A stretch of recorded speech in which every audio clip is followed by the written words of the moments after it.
Let's go Blue Jays. Sorry, I just...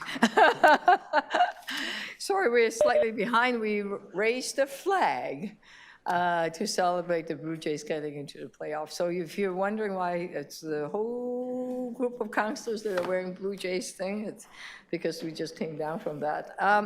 I believe we now have quorum, and let us start the meeting. Meeting number 26 of the Executive Committee. Welcome, everyone. Today's meeting is being held by video conference and in person at City Hall in Committee Room number 1. This meeting is also live streamed online at youtube.com/Toronto City Council Live.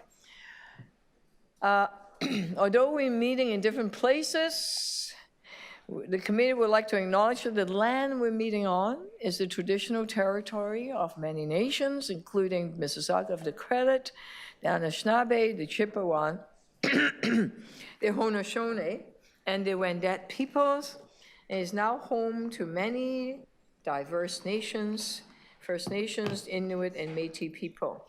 We also acknowledge that Toronto is covered by Treaty 13 with the Mississauga of the Credit. By the way, tomorrow at Nathan Phillips Square, I believe we have the annual National Day for Truth and Reconciliation tomorrow morning at the Spirit Garden at 9 o'clock. So those of you that are able, come and join us in the ceremony. If you're registered to speak at today's meeting, please listen. There's too much cheering for Blue Jays. Losing my voice. Please listen for me to call your name. I will call speakers in the order they appear on the list. Oh, thank you. The list of speakers can be viewed online by visiting the Executive Committee page at toronto.ca/council and clicking the speaker's box for today's meeting. Members, the city clerk has provided all agenda materials, and if you need help, I know you don't need to, then if you do, let us know. Are there any declaration of interest? Seeing none, can I have a motion to confirm the minutes? Deputy Mayor Osman Malik, all those in favor, opposed, carry. Thank you. Before we begin the agenda run through, I would like to add new business item EX 26.13. It is the cuts from the federal and the provincial government regarding refugees funding in the rent supplement program. All those in favor of adding that item? Let us go through the items that is in front of us. And just one second here. Okay. Number 1, listening to Toronto survey, I believe there is a presentation. The number 2, advancing affordable rental housing in Quayside. I believe there is I will hold that. Is there speakers on that one? Let me just look at the, no speaker, okay. Let me just hold it briefly. Do you have the speakers list by chance? May I see it? It's right underneath here, sorry. Underneath here, okay. There you go. Thank you. Okay, great, thank you.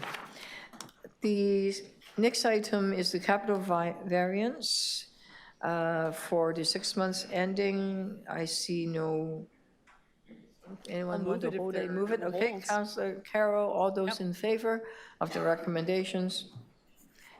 Opposed, carry, thank you. The next item, again, operating variance, Councillor Carroll? I'll move it, yeah. Okay, and 26.5, this is deferred revenue. Any councillor? If there are no holds, Madam Mayor, I'll move it.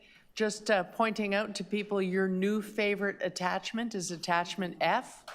If you're talking to an MPP or an MP and they're saying, hey, you got all those reserves? New favorite attachment F tells you what they're all committed to. In one page, you might want to circulate it. Yes, we are using the reserve funds. In case anyone Refugees, for asks. example, you know? Yeah. Okay, thank you for pointing that out. Attachment F. All those in favor of the recommendation? Approved to carry. Water capital budget and capital plan adjustments.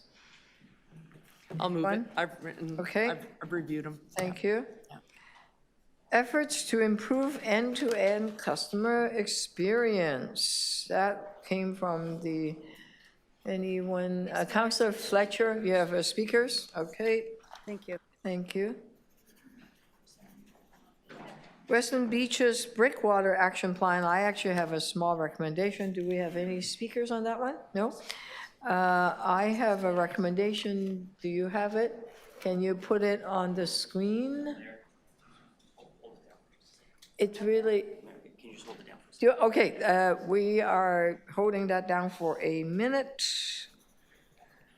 just to make sure that the recommendation is okay. Item 9, dangerous dogs. Councillor Fletcher, do you have any, can we move ahead with the recommendations in front of us? Yes, that's, It's just from Property Standard Committee to Court Service Tribunal. yes, thank you. You okay? All right. You move to recommendations. All those in favor? Thank you. And item 10, 150th Street. I believe you want a deferral again? I have a refer back to staff on Okay. this one. One more referral. All those in favor of the referral back to staff? Okay. Item 11 is the Ookwemin Minising implementation updates. Lots of good news in there. Councillor Perks, do you want to move recommendations? Because a lot of it's on housing. All those in favor, opposed, carry. And Parking Authority, item 12. Anyone? No? Thank you. Councillor Ainsley, Deputy Mayor Ainsley, all those in favor?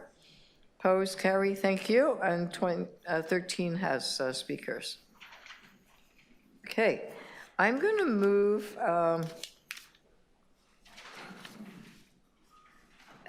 we have a presentation, that's item 1. I believe the rental housing Quayside is fast, we'll talk about it briefly. And then we have the, I'll move the, since the next item is cuts to federal and provincial support for housing, we'll make that as the third item, okay? Yes, we'll do a group of them faster, okay?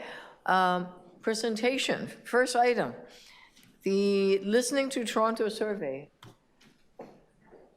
City manager, or yours? Oh, there you are. Thanks, Mayor, and to you, well, the team is setting up the presentation. This is the second year of the Listening to Toronto survey and the results. So on an annual basis, we ask questions. Many of the questions are, of course, the same, so that we can see some trending information around services. And each year we do add a few new questions just so we can start some new trend work. So happy to have the team here from Ipsos to walk us through that. So I'll turn it over to the team and allow them to march through the presentation. Thanks. Thank you very much. Good morning, everyone. And thank you for the opportunity to come here today, this morning, to present to you some of the key findings from the most recent Listening to Toronto survey. My name is Martin Horofsky. I'm a Senior Vice President, Ipsos Public Affairs, and we've been working with the city for over a decade. So in terms of just a brief introduction, as Paul mentioned, this is the second time that we've conducted this survey among residents in Toronto. Some of the key objectives of this survey are to understand the most important issues that residents feel need attention from the city, perceptions of quality of life and other aspects of living in Toronto, priorities for the city, and we also deep dive into perceptions and satisfaction with various programs and services provided by the City of Toronto. In terms of the methodology, so the survey was conducted from August 1st to August 18th. It's an online survey where we used our online panel to conduct interviews. We conducted 1,138 interviews among Torontonians 18 years of age and older. Just to give you some context, a sample of that size is quite robust for a survey of this kind. Typically, when we conduct a survey of all of Ontario, it's about 1,000 respondents, and a lot of the polling that you see nationally as well is about 1,000 respondents, so a sample of 1,000 for the City of Toronto is quite robust. We conducted just over 1,000 interviews in English, and we also conducted 134 interviews in language, including Mandarin, Cantonese, Portuguese, Punjabi, and Tamil, so in total 1,138 interviews. We apply weighting and quotas to ensure that the survey responses are representative to the residents of the City of Toronto, so we can say with a great deal of confidence that their responses here reflect those in the general population. So I'm just going to take you through some of the key findings. What we've done here on this one slide is present to you some of the KPIs, so to speak. So these are some of the core ballot questions that we ask in the survey, ranging from quality of life to satisfaction with various city programs and services, also perceptions with aspects of living in Toronto and also services provided by the city. Here you can see in the column 2025 results compared to 2024 results and the change that we've seen over the course of the last year. Just to note, when you see an arrow, whether it's a green arrow or a red arrow, that signifies a significant change. Because for those of you that are into stats, just because we see a difference between two numbers doesn't mean it's a significant change. But we do see improvements across the board, including quality of life, which is up 5 points since last year. Satisfaction with recreation programs as well, up 5 points. Perceptions of public safety as well, up significantly by 6 points. Satisfaction with service interaction, so that's among those Torontonians that have had an interaction with City of Toronto staff, up 7 points, and also perceptions of communications are also up significantly since the last year. So now I'm just going to take you through some of the more detailed results. First off, in terms of the most important issues that residents feel should receive attention from the city, housing, cost of housing, affordability of housing comes out on top. 25% of residents told us that this is the most important issue that the city should focus on, followed by transportation at 20%, crime 13%, and poverty homelessness at 12%. You can see there compared to 2024, these top issues have not changed significantly over the course of the last year, whereas in 2024, housing, cost of housing, and affordability of housing was also the most important issue mentioned by residents. In terms of quality of life, so this year, 7 in 10, so 69% of Torontonians told us that they have a good or very good quality of life, and this is up significantly from 64% in 2024.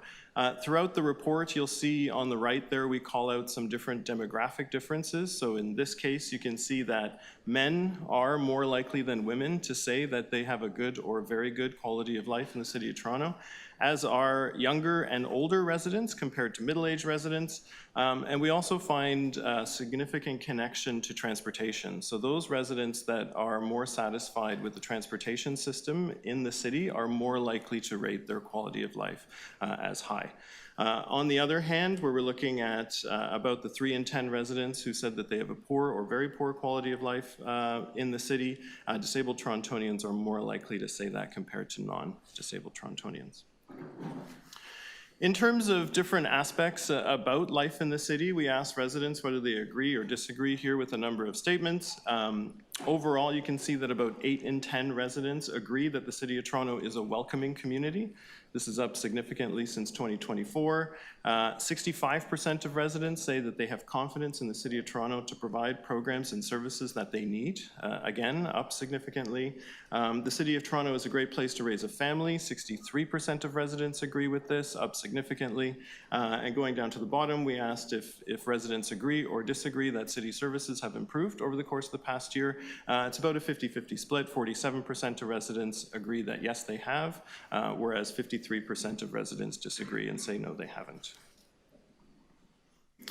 So moving to transportation, overall we found that 6 in 10 Torontonians say that they're satisfied, very or somewhat satisfied with the transportation system in the city, and this includes all aspects of transportation, including roads, sidewalks, cycling, street signs, traffic lights, etc. It's kind of an overall measure. We found that this satisfaction has not changed compared to 2024. Demographically, we find that men are more likely than women to be satisfied with the city's transportation system. Younger residents, significantly more likely to be satisfied compared to older residents, whereas higher income residents, so average household income, so a higher average household income, are more likely to be dissatisfied than lower income households. In terms of how Torontonians are moving around the city, we see some pretty consistent results with some minor changes compared to last year. So almost all residents walk throughout the city, 98%. Public transit, about 40% of residents tell us that they use the TTC regularly. Similarly with driving at 39%. We've seen more residents in 2025 say that they're using ride shares or taxis. And we also see more residents saying that they're using a scooter, an e-scooter, or a motorcycle to get around the city compared to 2024. In terms of how easy it is for people to travel around the city, we have seen some changes as well compared to 2024. So in terms of walking, so this is among those residents that use these various modes of transportation. So residents told us it was easier to get around by walking in 2025. In terms of public transit, it's exactly the same. 74% of residents told us that it was easy to take public transit. 68% saying that it was easy to cycle to their destination, whereas drivers were significantly more likely to say that it was easy to get to their destination, although it's only 54% of residents who said that driving was easy in the city. We also asked residents what they feel, in their opinion, would improve their transportation experience getting around the city. Most often, residents mention things like transportation infrastructure. So these are things like bike lanes, managing construction, improving roads, followed by improving public transportation. So 30% of residents felt that that would enhance the traffic situation in the city, whereas 21% said particularly focusing on the traffic management and flow as the number one thing that they feel would improve transportation in the city. In terms of the challenges that people face getting around the city, so this is an open-ended question where we ask residents to, in their own words, describe what they feel are the challenges that they have moving around the city. What comes out on top is road construction and repair at 46%. This has declined significantly, whereas in 2024 we had 54% of residents mentioning road construction and repair as a significant barrier for them moving around. Too many cars on the road, similar mentions compared to 2024 at 37%. Public transit closures, mentioned by 23% of residents, followed by new building construction, which is also down. About 20% of residents said that new construction is hampering them getting around the city. So looking now at recreation programs, and we're going to get into some of those programs and services provided by the city to residents. Overall, we found that almost all residents who have used a recreation program in the past year said that they are very or somewhat satisfied. So 95% of those who have used a recreation program provide a positive rating. This is up significantly from 90% in 2024. We found a slight difference in those residents who live in the old Toronto kind of former metro region, more likely to be satisfied compared to residents in Scarborough. In terms of the types of recreation programs and satisfaction, pretty high ratings for things like swimming, sports, fitness, arts and general interest, and skating. Around 9 in 10 residents who have used one of these programs say that they are satisfied. We have seen satisfaction decrease significantly for virtual recreation programs and also leadership programs compared to 2024. I would caution, though, it's a small base size, so there's 38 and 37 people that we have respectively with those two programs, but the satisfaction has declined for those two. We added a new question this year to measure satisfaction with the recreation program registration process, and we found that 86% of those who have used a recreation program say that they are very or somewhat satisfied with the registration program, compared to 14% of residents who say that they are dissatisfied. Excuse me. We also wanted to understand from residents what are the types of programs and services that they feel should be offered through recreation that aren't currently offered. And what we found was that most often residents mentioned they wanted to see more fitness programs, more exercise programs, including things like sports and swimming, mentioned by 38%. We also found that 23% of residents wanted to see enhancements to the current programs, including accessibility, costs, and improvement to facilities and cleanliness, and this is up significantly since 2024. And then 23%, the same proportion of residents wanted to see more programs for specific age groups, including children and seniors. So moving on to library programs, again, a new question that was included in the 2025 survey, so that's why you won't see tracking to a previous question. We found that overall, 95% of residents say that they're satisfied with library programs. So this is among those residents who have used or visited a library in the past 12 months, compared to about 5% who say that they are dissatisfied with library programs and services. In terms of satisfaction with local library hours, we found that 92% of residents, so the vast majority, again, of those who have been or used a library program service in the past 12 months, say that they are satisfied. So moving over to parks, again, here you can see a number of different metrics measuring resident satisfaction with various aspects of parks in the City of Toronto. No significant changes compared to 2024 here. You can see that overall residents are most likely to be satisfied with the walking paths and trails that they have in parks, including sports fields, outdoor public spaces, splash pads, etc. So at least 8 in 10 residents are satisfied with these aspects of parks. Going down the list, we see that satisfaction is significantly lower for things like washrooms in parks at 53%. A new measure that we included this year was vending options. Only 58% of residents satisfied with that. And water fountains in parks, the majority of residents saying they're satisfied. However, at 65%, it's lower than some of the other metrics that we're looking at. We also wanted to understand if residents have seen a change in the quality of parks in the city over the course of the past 12 months. And we found that significantly more residents told us in 2025 that they feel like parks in the city have improved. 18% of residents said that compared to 14%. The vast majority of residents at 62% say that the quality of parks has stayed the same over the course of the last year, whereas 20% of residents told us that parks have worsened in the city, which is down by 25% in 2024. We also wanted to understand from residents, in their own words, what they feel would improve parks in the City of Toronto. Most often, residents told us that it's cleanliness. So cleaning parks more often, more bins, less litter. This is unchanged from 2024. 24%, so about a quarter of residents told us that they want to see cleaner washrooms, more fire pits, so more kind of parks facilities. And then similarly, 24% of residents told us other improvements, like keeping cars out and various activities. So now looking at social services, we wanted to understand among those Toronto residents who have accessed a social service offered by the City of Toronto over the course of the past 12 months, we found that the vast majority of those who have used one of those services, 83%, say that they are very or somewhat satisfied. Overall, this is unchanged from 2024, although we did find a significant improvement in those who said that they were very satisfied. Here you can see the various types of social services that residents would have accessed. So this is among those who have used one of these social services over the course of the past 12 months. Satisfaction levels are unchanged from 2024. They are quite high for things like childcare, Seniors' Day programming, long-term care homes for seniors, school food programs, whereas satisfaction is somewhat lower for shelters and subsidized affordable housing.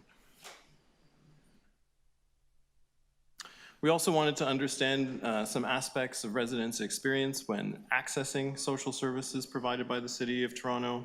So overall, we found that almost 9 in 10 residents say that they are satisfied with the overall quality of service that they received. This is statistically unchanged from 2024, whereas 8 in 10 or more said that the service they accessed was affordable, it was easy to register for, and that they would refer a friend. So now looking at public safety, we asked residents their perceptions, their feelings of safety during the day and night and in various places around the city. So overall, 65% of residents say that they agree that they feel safe in the City of Toronto as a whole. So this is a significant increase of 6 points since 2024. We found that residents are significantly less likely to feel safe at night, in particular in parks. Only 37% of residents agreed that they feel safe in a park at night in the City of Toronto, compared to 63% of residents who say that they feel safe in their neighborhood at night. Looking at the daytime, quite a flip in the sense that 84% of residents say that they feel safe in their neighborhood during the day, or they feel safe in parks at 79%.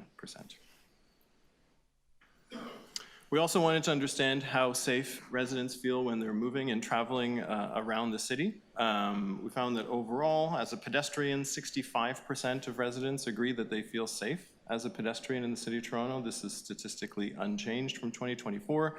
As a public transit user, slightly lower at 63%, agreeing that they feel safe. As a driver, 61%. We found an increase in the proportion of cyclists, so those that ride their bike around the city to get to a destination, an enhancement in how they feel safe in the city, although only 54% of cyclists tell us that they feel safe cycling around the city. In terms of suggestions for improving neighborhood safety, addressing crime was mentioned most often by residents. This is unchanged from 2024. Lighting and surveillance is mentioned by 22% of residents. And other improvements, including safety signage, not cycling on a walkway, getting rid of coyotes, drug and alcohol use, and various other things have declined by 6 points compared to 2024. So now looking at cleanliness. So as an overall measure, we found that 3/4 of Torontonians say that they are very or somewhat satisfied with the cleanliness of their neighborhood in the City of Toronto. This has increased significantly from 68% in 2024. There you can see other various aspects and ratings of cleanliness. So residents are most likely to be satisfied with cleanliness in parks and on sidewalks and on the streets. It's in the 60%. Going down the list, residents are the most likely to be least satisfied with things like the removal of graffiti. This is a new question asked in 2025, so we don't have tracking to 2024, but 46% of residents saying they were satisfied with the removal of graffiti, and 53% of residents said that they were satisfied with the removal of dead wildlife, while only 54% of residents said that they were satisfied with the cleanliness of public transit, which is unchanged compared to 2024. In terms of improving cleanliness, residents offered a range of things that they feel would improve cleanliness in their neighborhood, including more garbage collection, so more bins, more frequent collection, followed by hiring more cleaners and cleaning more often, and this has increased significantly since 2024, and also addressing areas that are not clean, specifically focusing on streets, sidewalks, park maintenance, etc. So now moving to service interactions. So these are those residents who have contacted or communicated with the representative from the City of Toronto over the course of the past year. So in 2025, 27%, so about 1/4 of residents told us that they did have an interaction with the city staff member. It's unchanged statistically since 2024. Those most likely to, or more likely to have an interaction with city staff include those who have used a social service in the past 12 months, those who face a disability, and those who have children under the age of 18 living at home. In terms of overall satisfaction with the most recent contact that a resident has had with the City of Toronto representative, we found that 82% of those who have had one of these interactions over the course of the past 12 months say that they're satisfied, and this is up significantly since 2024. 82% saying that they're satisfied in 2025 compared to 75% in 2024. In terms of some demographic differences, we found that those residents 55 years of age and older are less likely to be satisfied with their most recent interaction, as well as those residents who don't have children are less likely to be satisfied with their interaction with the representative from the City of Toronto. We also wanted to understand how residents are satisfied with various aspects of their interaction and the service that they received when they dealt with the representative from the City of Toronto. So overall, 3/4 of those who have had an interaction say that they are very or somewhat satisfied. This is unchanged from 2024. There you can see also on the slide the various aspects of interaction. Again, unchanged overall since 2024, but residents are most likely to be satisfied with the staff's courteousness, professionalism, ability to understand their needs, their knowledge, whereas they're less likely to be satisfied with the speed or the timeliness of service. And about 6 in 10 told us that they were satisfied that staff went the extra mile to ensure that they received what they needed. Now, looking at communications from the City of Toronto to residents, again, we asked residents overall how satisfied they are with the communications and general information from the City of Toronto. We found that 63% of residents say that they are satisfied with communications received from the city. This is up significantly since 2024, where it was at 58%. Younger residents, again, more likely to be satisfied with communications compared to older residents. Men are more likely to be satisfied with comms, as well as parents who have children under the age of 18 living in their household. In terms of frequency, we found that more residents in 2025 told us that they feel like they're receiving the right amount of information from the city, so 61% of residents compared to 53% in 2024. However, 35% of residents, although this has declined from the last year, still about 1/3 of residents saying that the community communicates too little with them, so perhaps an opportunity to communicate more with residents. Again, younger residents saying that they get the right amount compared to older residents. In terms of what type or the method that residents would prefer to receive communications from the city, we don't see any changes compared to the last year. Email is mentioned most often, 44% of residents telling us that they would prefer to receive info via email, whereas an almost similar proportion want more traditional sources of communication through the mail, so newsletters, pamphlets, flyers, brochure. And 34% said social media. And there you can see on the right, in terms of what types of social media do residents prefer, Instagram, Facebook, and YouTube are mentioned most often. Seen a bit of a change compared to last year as more residents preferring TikTok and less residents preferring LinkedIn as a form of communication from the city. So those are some of the key highlights from the survey. I'd be happy to take any questions or comments that you have. Thank you. Questions? I see that Councillor Carroll. First question is, since everybody wants to communicate on TikTok, is it safe? Can we have our TikTok back? That was rhetorical somewhat.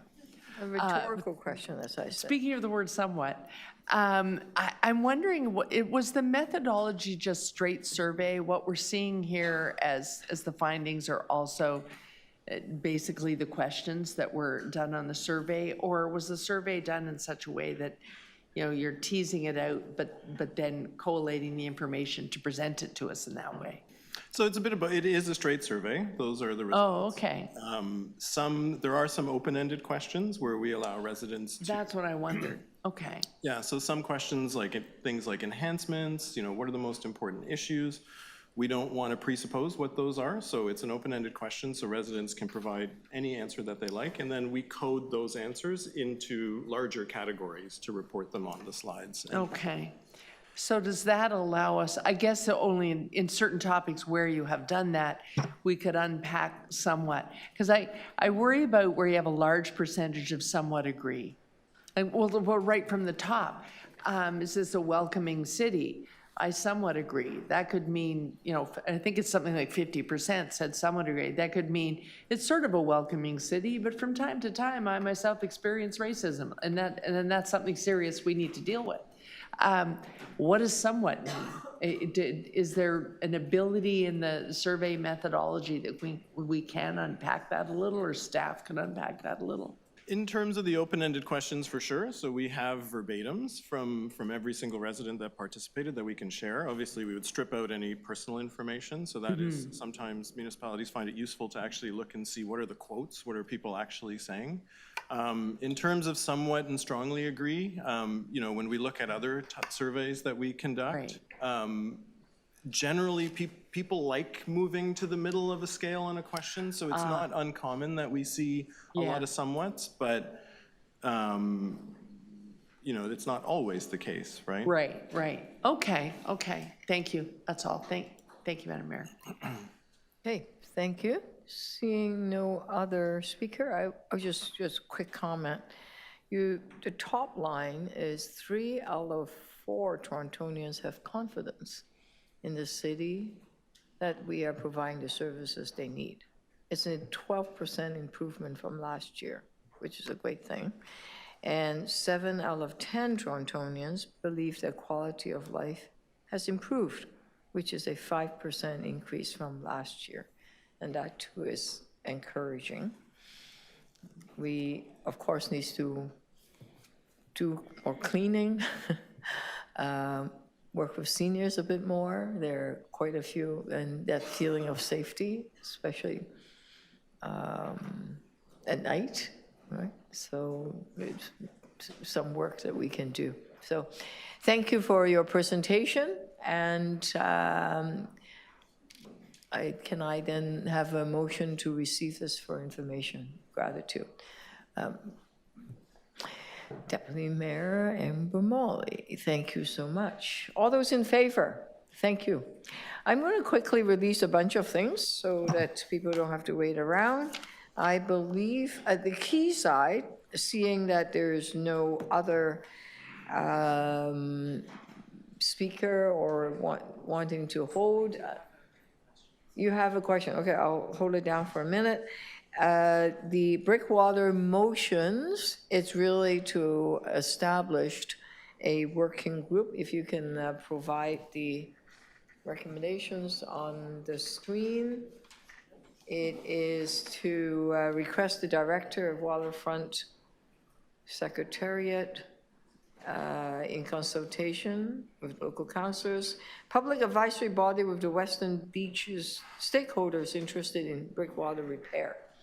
It's really setting up a work group to move it forward because the breakwater, it's falling apart. It's mostly federal responsibility, so we need to get some momentum going. Yep. Sorry, is the TRCA going to be involved?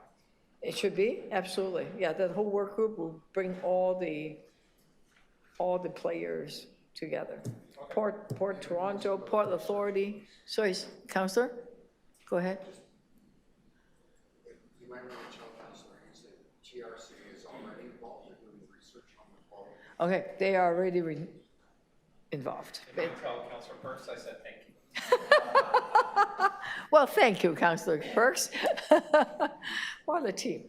Okay, so this is just a team, a task force, or a committee that really give this a push and momentum. I just remember the Bring Back the Dawn River Task Force as I was in the Bida Sege Park. It was just amazing. Now it took several decades, but never mind. Hopefully this will be a lot faster. Okay, all those in favor of that motion? Approved. Thank you. Item is approved. All those in favor? Thank you. I will, let me move the cuts to federal and provincial support for housing because there's a lot of people interested in it. I'll bring that item forward. Okay, we have a group of speakers starting from Melissa Wong. She's online. Who is online? Melissa Wong, are you there? I will come back to you if you are not online. She was online, okay. I'm gonna, can we get it going? If we cannot get it going, I will come back. Just 1 second. She's there now. Thank you Okay, are we ready? Yeah, Melissa's there, she just has to, there she is. Okay. Hello. Go ahead. Your 5 minutes? Thank you. Yep. Yes, I will take less than that. Oh, sorry, just ran to my chair. Thank you, Mayor Chow and members of the Executive Committee. My name is Melissa Wong. I'm the Director of Engagement and Strategic Initiatives at Social Planning Toronto, a charitable nonprofit dedicated to addressing social and economic justice in our city through civic engagement, community convening, and social research. I am extremely disappointed that I have had to join you today to speak on this item. 2 years ago, my executive director co-authored an op-ed in December 2023, where we implored the federal government to fulfill its duty and human rights commitments by sufficiently funding the shelter system that was burgeoning with asylum seekers and refugees. In that op-ed, we also called on the federal government to fund its share of the Canada-Ontario housing benefit. Almost 2 years later, the housing crisis has continued to worsen as the loss of affordable housing significantly outpaces the build of new affordable housing. It is still unfathomable to me that in Toronto, there are over 10,000 people without housing every single night. Asylum seekers continue to arrive in Toronto each day, and our obligations to house and shelter these individuals has not decreased in these past 2 years. It's the end of September right now. Within a few weeks, the temperature will begin dropping, and I dread the thought of even more people risking death by sleeping outside because there are no shelter beds available. The city has been developing plans and strategies to build a more sustainable and dignified shelter system and is doing everything possible to create more affordable housing. But this is not something that can be funded by property taxes alone and won't be built by the end of this year. The IHAP funding and the Canada-Ontario housing benefits are literal lifelines right now. I meet regularly with community partners to learn about the challenges they face serving clients that are looking for affordable housing. If you listen to my colleagues, you'd think COB benefits were exclusive concert tickets. Everyone's trying to find out how they can get their hands on one and which organization has an allocation, but it's not for a fun evening out. It's to help their clients who've been sleeping in their car, or a young person that's been in their shelter for over 6 months, to help them find a home. 2 years ago, the province and federal government showed up for Toronto and provided the funding necessary. I hope they can come to their senses and do the right thing. Thank you. Thank you for that. Any questions to the deputant? No? Diana Chan McNally, you're here. Oh, good. A lot better.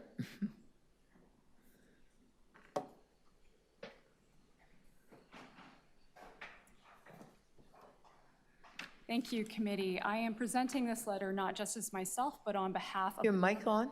Should be. Yep, oh, better, Now. thank you. Okay. As I said, I am not presenting this on behalf of just myself, Diana Chan McNally, but also on behalf of a number of organizations and individuals who have signed on, and I will read the letter to you. We all have human rights, or none of us do.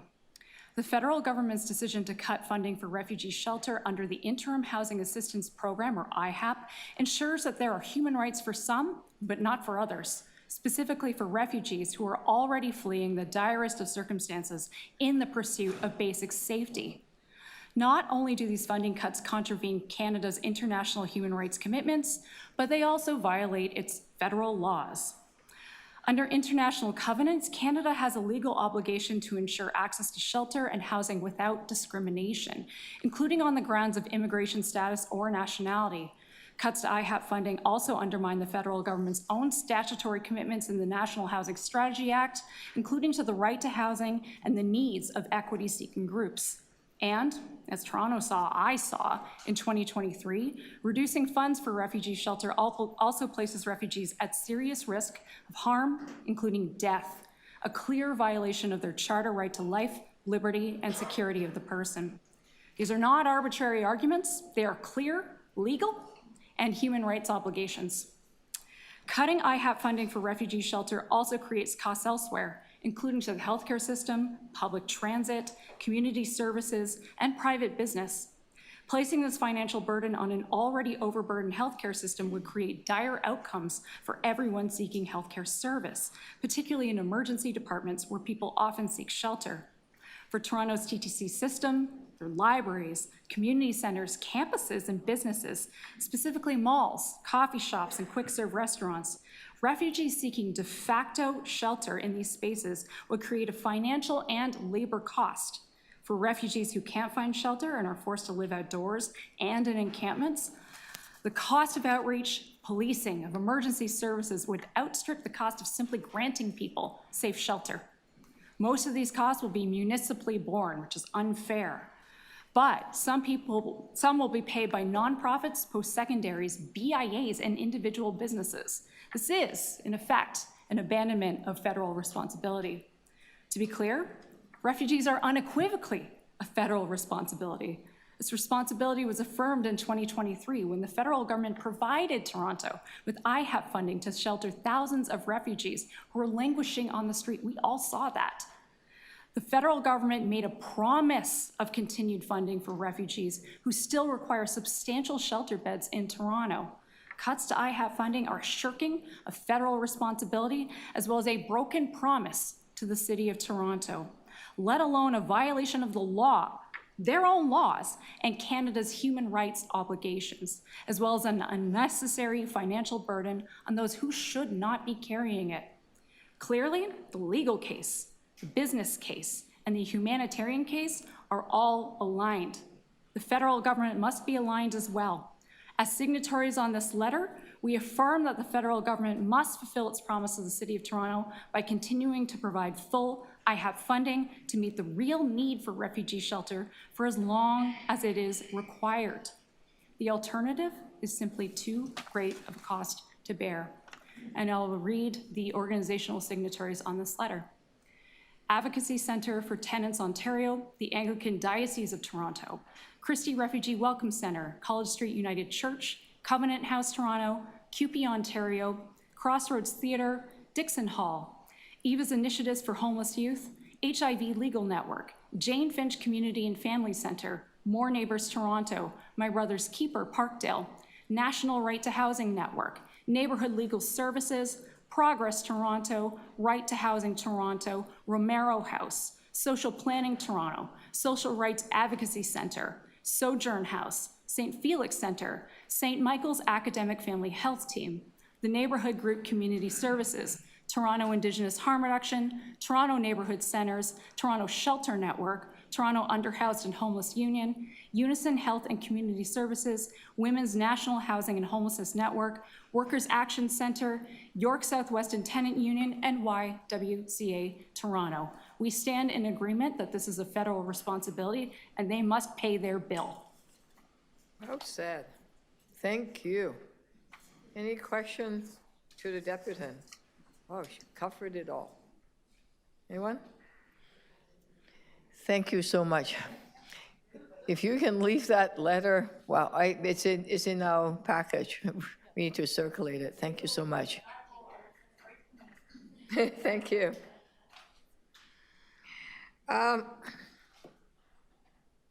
Oh, Reverend Eddie, are you here? Ah.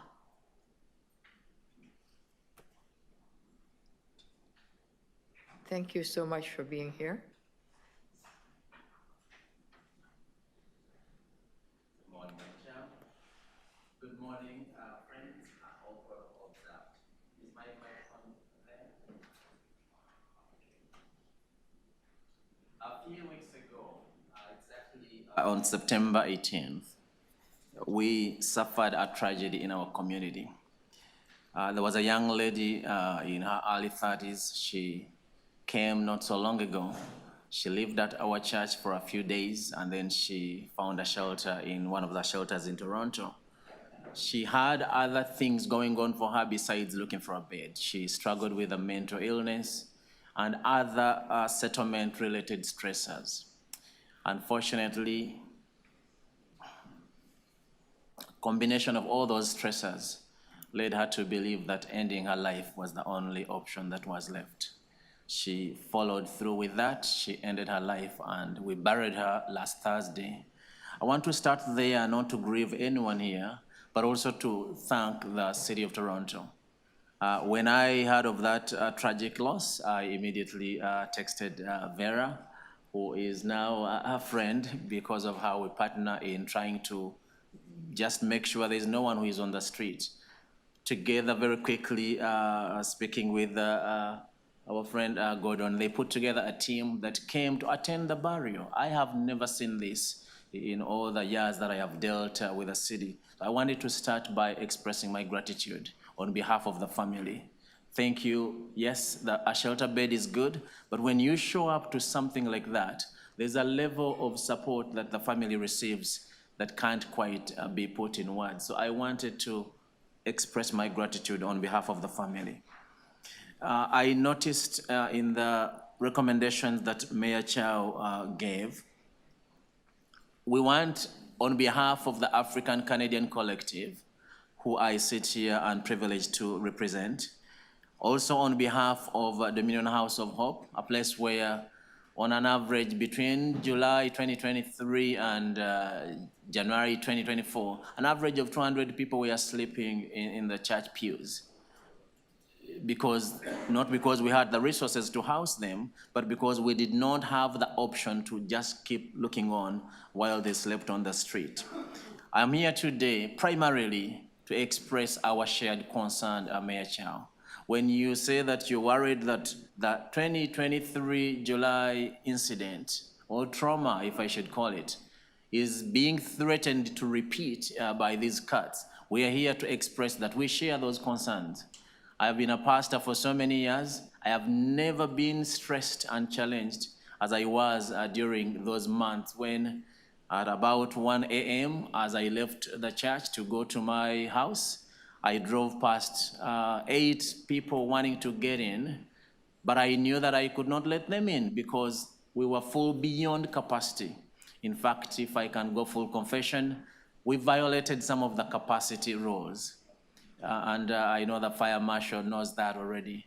But it was so painful for me to drive home knowing that in this country and in this sanctuary city we live in, there are people who are going to sleep outside the church. Some of them shivering because it was, some days were very cold.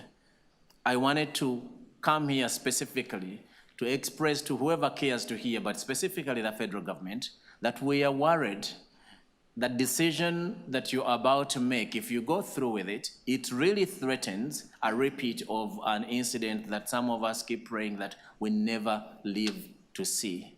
That is primarily why I came here. There are things we can do to guarantee a good outcome for African refugees or for Black refugees or for anyone who is looking for a bed.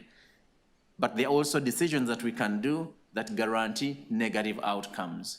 I pray that since we have a little bit of time before that decision is confirmed, I pray that we make a decision that guarantees positive outcomes. Thank you. Thank you. Any questions to the pastor? No? Thank you so much for your compassion and that feeling. Let's be hopeful. Let's do it. And thank you for acknowledging the staff that are also very caring to come to the funeral. Yeah. Keep up your good work. Okay, Tammy Yakubu, QP 79. And then after Tammy, Juliana.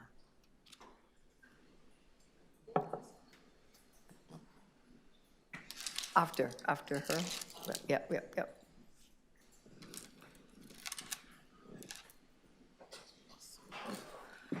Good morning. Good morning. Good morning, Mayor Chow. Thank you to the members of the Executive Committee for hearing my deputation this morning. My name is Tammy Yakubu. I work for the Toronto Shelter and Support Services. I have been an employee of the City of Toronto for 4 years. I have had the privilege of working in several portfolios within the City of Toronto, many of them in hotel programs. that are male-dominated environments. Through the work, I've had direct experience supporting refugee clients as they arrive at our shelters. When a refugee client comes through our doors, I am often the first person they meet. I sit with them, listen to their story, and complete their intake, collecting the basic information about their background and the circumstances that brought them here. Once this is done, they are connected with a counselor who helps them access critical resources, how to apply for work permits, how to get legal aid, and how to begin their journey towards refugee claimant status. But the support cannot stop there. While they wait for their work permits, I facilitate resume workshops to prepare them for employment. I encourage them to volunteer in their communities so they can gain Canadian experience, so they can make connections and ease the culture shock that so many of them face when they first arrive. I have seen firsthand that these resources work. Refugees want to contribute, to learn, and to belong. When the federal government cuts funding, it is not just numbers on a budget line that disappear. It is the tools, workshops, and opportunities that help people rebuild their lives. Without these supports, newcomers are left most vulnerable, isolated, and unable to contribute their full potential to Canadian society. Refugees are not a burden. They are people, skilled, resilient, and ready to give back when we give them the chance. Cutting funding denies them that chance and ultimately weakens our communities. I am here this morning because I want to raise a number of concerns I have around the news I have heard with cuts to funding that help provide services for refugees. It is the responsibility of the federal government to fund housing programs for refugees because that is the level of government that creates conditions that allow refugees to come into Canada. In my work, I have met many wonderful refugees who are in our country in search of more opportunities. Like anyone else in our city, refugees deserve to have a roof over their head, whether that's in a shelter space or in a home that it is their own. I want to tell a story about a client that I have worked with. A large number of the refugees I have worked with are from African countries, such as Nigeria, Uganda, Kenya, Rwanda, and so much more. Many come to Canada in search of a better life, not just for themselves, but also for their families and the loved ones they have left behind. What people often don't realize is that many of these newcomers are highly educated and deeply skilled. Among them, we have doctors, we have teachers, we have nurses, we have farmers, all with valuable expertise. The challenge is not a lack of ability or motivation. The challenge is a lack of tools and resources that allow them to fully use their skills. Without adequate support, many refugees end up staying in shelters much longer than expected. Not because they don't want to move forward, but because they face systemic barriers that prevent them from contributing their talent to Canadian society. I also want to speak about my colleagues in Toronto shelters who are doing this incredible work. Shelter workers do not get into this line of work to get rich. We do this because we care about our communities and about Toronto's most vulnerable people. Every day, my colleagues work with unhoused folks, help people feel welcome, provide casework and support services, place people into shelter spaces, visit street-involved residents, check in with people on transit, and so much more. I am proud of the work I do and of the work workers in our city do. I understand that the federal government has told the City of Toronto that it plans to cut over $100 million to the budget to the Interim Housing Assistance Program in this year alone. This money is crucial to making sure my colleagues and I continue delivering high-quality care for our neighbors. Thank you. In closing, at the heart of this conversation is a simple truth. Refugees do not come to Canada to take. They come to build, to give, and to belong. Thank you so much. I have witnessed, I'm almost done. I have witnessed their resilience, their talents, and their determination. Cutting funding for refugees does not save money. It costs us the very contribution that make our community stronger. Let us not turn our backs on people who are ready to work, to learn, and to thrive. Instead, let us invest in them. Because when refugees succeed, Canada succeeds. Thank you. Thank you so much. Okay. Next speaker. Thank you for doing the tough work that you do and rebuilding refugees' lives. I just want to remind speaker, you have 5 minutes, and I will cut you off because there are many other speakers, okay? Juliana. The next speaker is Leslie Barish, if you can be ready. Okay, Juliana, you have 5 minutes, okay, and I will give you a 30 seconds notice, okay? Thank you. Thank you. Hopefully I don't use up to 5 minutes, good morning, my name is Juliana Wanali, and I want to thank the Executive Committee for taking the time to listen to me today. I work with Toronto Shelter and Support Services as a client service worker and also an AR shifty at one of the men's shelter. I serve as a frontline worker supporting homeless clients referred from various shelters across the GTA. My role involves performing initial screening, assessing client eligibility for emergency shelter program, admitting new clients, and helping them integrate into the shelter environment. I do this by providing a tour, explaining our rules and policy, reviewing fire safety procedure, and introducing them to the housing first philosophy of the City of Toronto. Today, my colleague and I are here to dispute about the very dangerous proposed cut to the housing program that supports refugees in our city. I know it's not common to see a City of Toronto shelter worker disputing, but we work long hours every week supporting our most vulnerable residents, and it's difficult to find the time to be here. But we both feel it was critical to speak about on this issue because cutting funding for essential refugee services will make our city worse. Our shelters are already under immense pressure to meet the needs of unhoused people in Toronto. I can't begin to imagine how our program will be affected by such significant funding cuts. Many refugees come to the shelter system in extremely vulnerable state. Most have never traveled outside their home country, especially those from developing nations with little or no exposure to a place like Canada. For them, the shelter is their first experience of safety and stability. It's where they begin to understand and integrate into a new country and culture. They meet others in similar situations and they begin to heal. Our staff provide critical support, helping with legal hearing, work permits, mental health check-ins, and more. At my location at 76 Travelers Hostel, where I work, I've supported refugees from all over the world.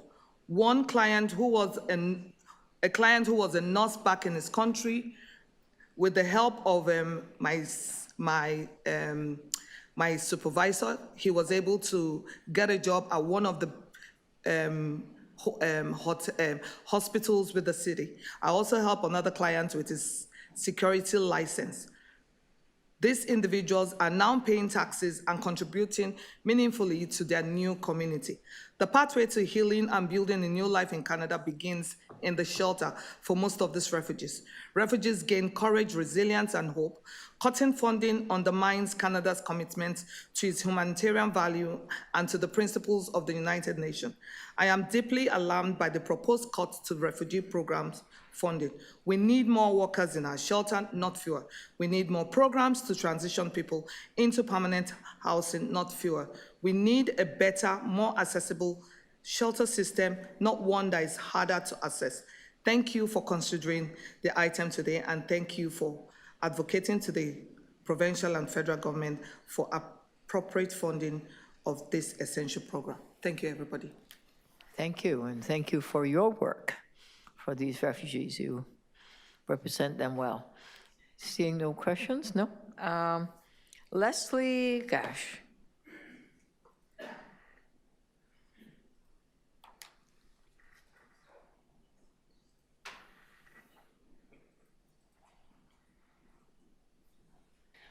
Good morning, Executive Committee, and thank you for putting this last-minute item on the agenda at the end of last week. My name is Leslie Gash, and I'm the Executive Director of the Toronto Shelter Network. TSN connects and supports Toronto's homelessness service providers and also prioritizes working with people with lived experience of homelessness, ensuring their voices, insights, and needs shape how our services are designed and delivered. Together, we support emergency shelters, respites, and women's 24-hour drop-ins across Toronto to more effectively meet the needs of people experiencing homelessness. We are gathered today to raise urgent alarm over the federal government's decision to cut back funding to the Interim Housing Assistance Program, which has provided critical support for refugee claimants who come to Toronto seeking safety and shelter. From the shelter system's perspective, these cuts will have devastating consequences. Shelters are not just a roof over someone's head. They are vital lifelines offering refuge, community, and support for refugees arriving in Toronto with nowhere else to turn. For many, shelter is their first experience of safety in a new country, a place to recover, access resources, and begin rebuilding their lives. Since September 2021, the number of refugee claimants using Toronto's shelter system has surged dramatically. The number of refugee claimants accommodated by the City of Toronto has increased more than 11 times, from 530 people per night in 2021 to 6,500 in August 2024. Even now, more than 3,500 refugees, which is about 40% of all shelter clients, rely on emergency shelter every night. Toronto continues to shoulder this responsibility more than any other municipality in Canada. This rapid and sustained influx has put incredible pressure on our shelters. Their dedication is immense, but without federal support through IHAP, the capacity to shelter refugees is at risk of collapsing. The federal government has offered the City of Toronto only 39% of the requested IHAP funding for January 2025 to March 2027. They should continue to reimburse the city and at 95% of the costs incurred. Now, with funding cuts and new cost-sharing requirements shifting the burden onto municipalities, the sustainability of shelter services is in jeopardy. Let me be clear, it is impossible for the city or shelters to simply stop providing shelter to refugee claimants in the system or those currently experiencing homelessness, and nor would we want to withdraw support. Without funding, many refugees will be forced back onto the streets like we saw in 2023, leading to increased encampments, heightened health and safety risks, and a crisis that will ripple through our entire community. The lack of stable funding will also prolong the time refugee claimants must spend in the general shelter system, delaying their transition to more appropriate, affordable, refugee-specific housing solutions. Adding to this is the reduction to the COB program that will only provide funding for 40 more households until March, which will further exacerbate the situation. The federal and provincial governments must increase Toronto's allocation to allow more households to benefit from this lifeline program. The federal government must honor its commitments and recognize the responsibility for immigration and refugee protection is theirs, not the sole burden of municipalities. We call for a national coordinated refugee response system that supports municipal governments and ensures a compassionate, efficient, and sustainable approach to refugee arrivals. At TSN, we have seen firsthand the transformative power of shelter for refugee claimants. The next deputant is part of our pipeline project, and he's here today to share his experience and speak to the importance of shelter, not just for him, but for many of his peers. TSN supports the recommendations of the Mayor's report. The lives and well-being of thousands of refugees and the strength of our shelter system depend on it. Thank you. Thank you. Any questions? Thank you for your good work. Thank you. And Isaac Kasunsi. Did I pronounce it right?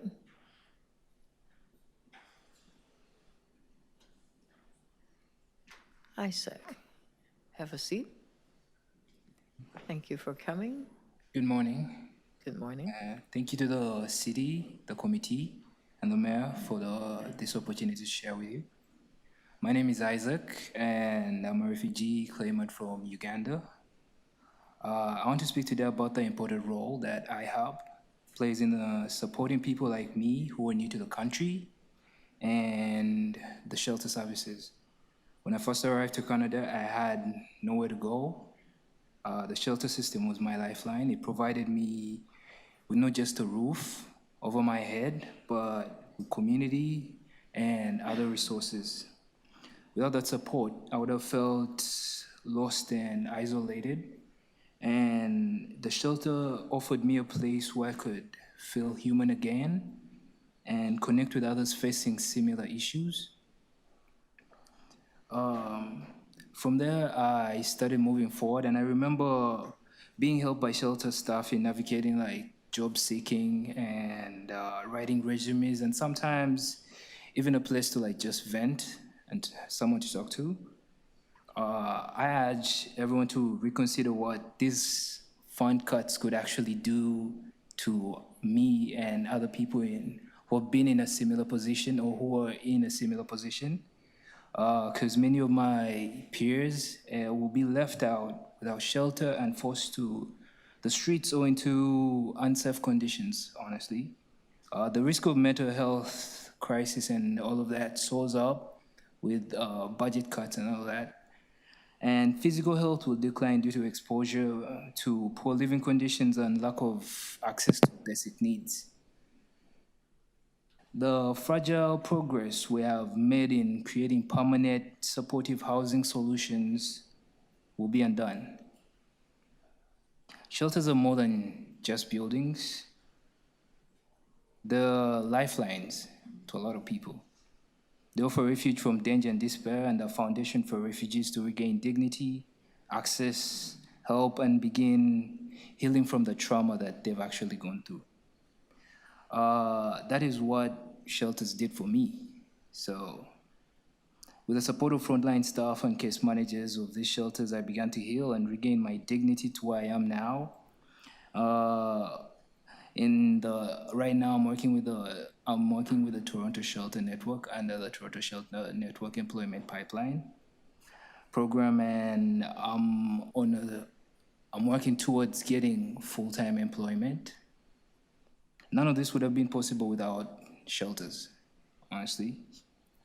These cuts will not just affect numbers on a page, they will harm real people with real stories, dreams, and potential. I urge the federal government and this committee to recognize that sheltering refugees is a federal responsibility. We need full funding to ensure no one is left out in the cold and to protect health, safety, and the future of refugees in our city. Please stand with us. Please ensure that no one is left without shelter, community, or hope. Thank you. Thank you. Councillor Bradford, you have a question? Isaac, I just wanted to thank you for coming. I heard you speak this morning at the press conference, and as many of the voices here who are deputing, and I just want to thank you for the commitment to spend a whole morning to share that story and to share how shelter was a lifeline for you. Thank you. You're welcome. Thank you as well. Thank you. Right. Samuel Kisitu. Yeah.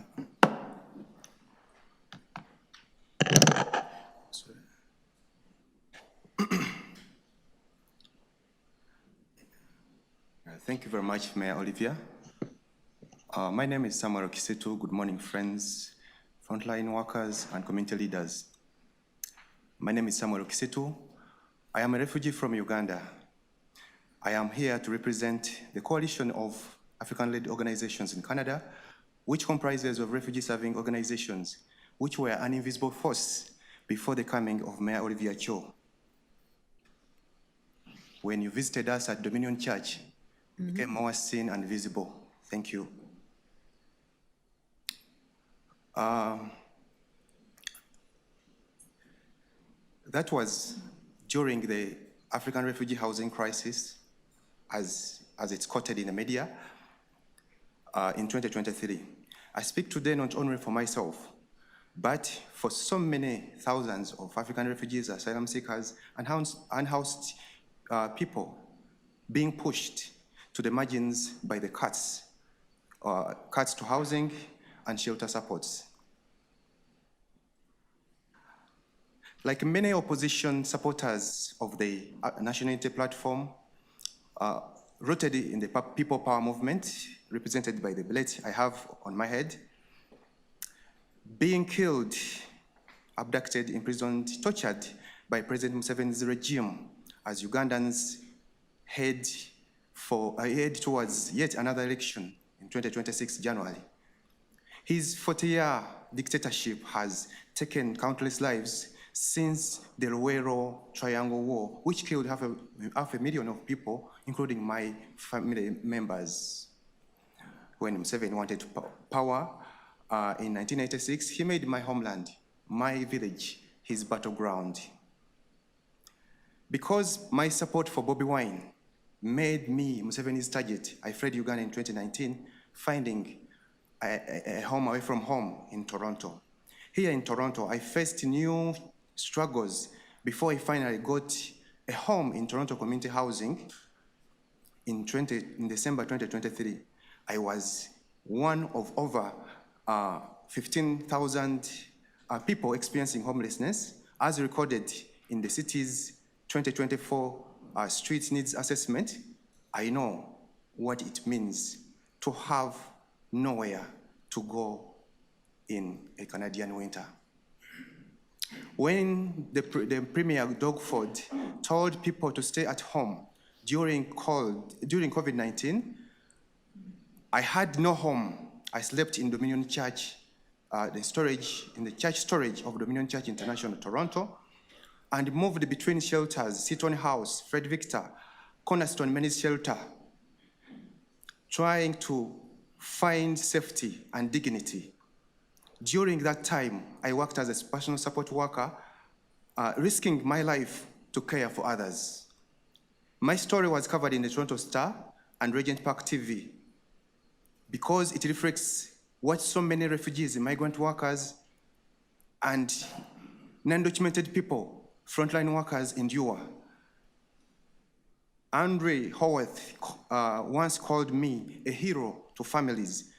But I want to tell this gathering that heroes don't wear medals. Heroes instead need housing, justice at work, and migration status. For context, my story's resilience in the city, Samuel Kisitu's journey as an African refugee in Toronto, covered by Regent Park TV in 2023. Also, after 5 years, I had an interview of the story named Living Refugee Struggles and Housing Hardships, a 5-year journey from Uganda to Toronto, also covered by Regent Park TV. Today, Toronto Executive Committee is debating item EX 26.13, cuts to federal and provincial support for housing. On behalf of our communities, I call on the Prime Minister, Mark Carney, to pay your bills. The federal government owes Toronto $107 million to keep refugees and asylum seekers safe and housed. We're all aware that the decisions made in Ottawa, City Hall, and they determine our living conditions.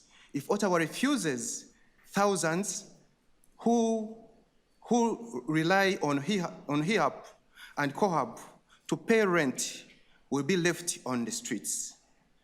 Families, last month, May 2024, yes. I reunited with my family And I faced yet another struggle of how to host a family of 5, happy to have a baby, but it all it all costed me a lot to house me, as many people are also looking for a place to be housed. Samuel, thank you so much. You're more than 5 minutes. It's now Sure. 6 minutes, so Thank you let's very wrap much. up. Thank you. And it's good that you now found housing. It's great. Thank you. Thank you for your work during COVID time and continue your work. Miguel, hello again. Good morning, Olivia, and members of City Council, Executive Committee. Give me a second, please, to set up.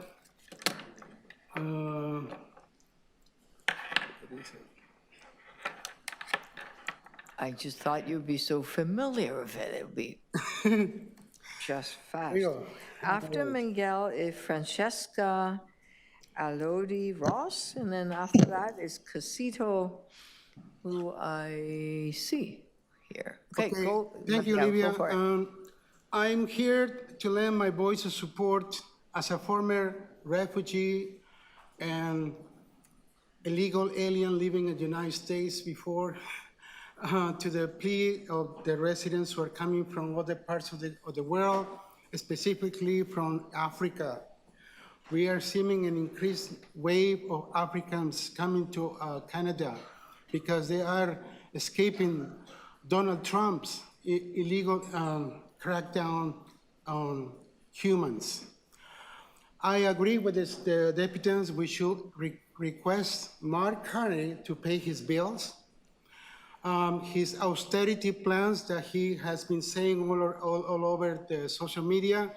I never thought he was going to touch an important subject that is close to the heart of many of immigrants in the city of Toronto, not to allow the repeat of the previous years where claimants were sleeping outside the office on Peter Street, the referral center.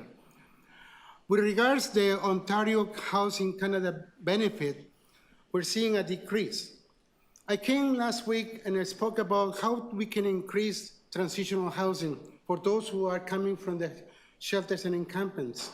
But it seems that is not a priority for Doug Ford or the government of Mark Carney.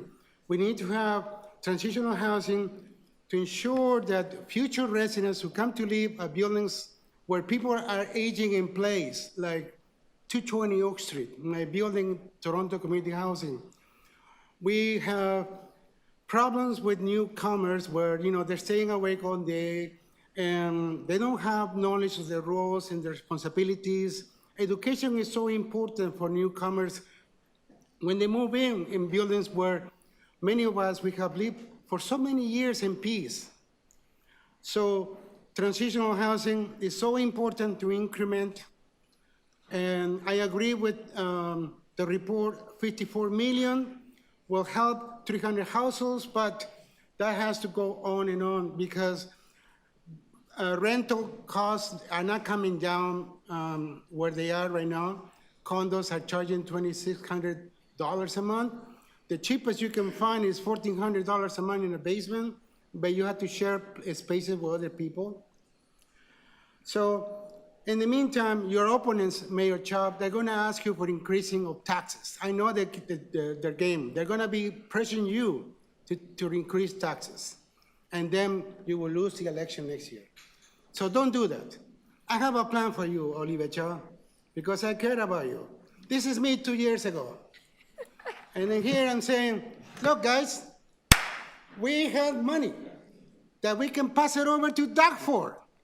So Doug Ford can take care of this file because it's putting a lot of pressures on housing and financing the struggles of people who are coming today to tell you those immigrants don't need to live on the streets.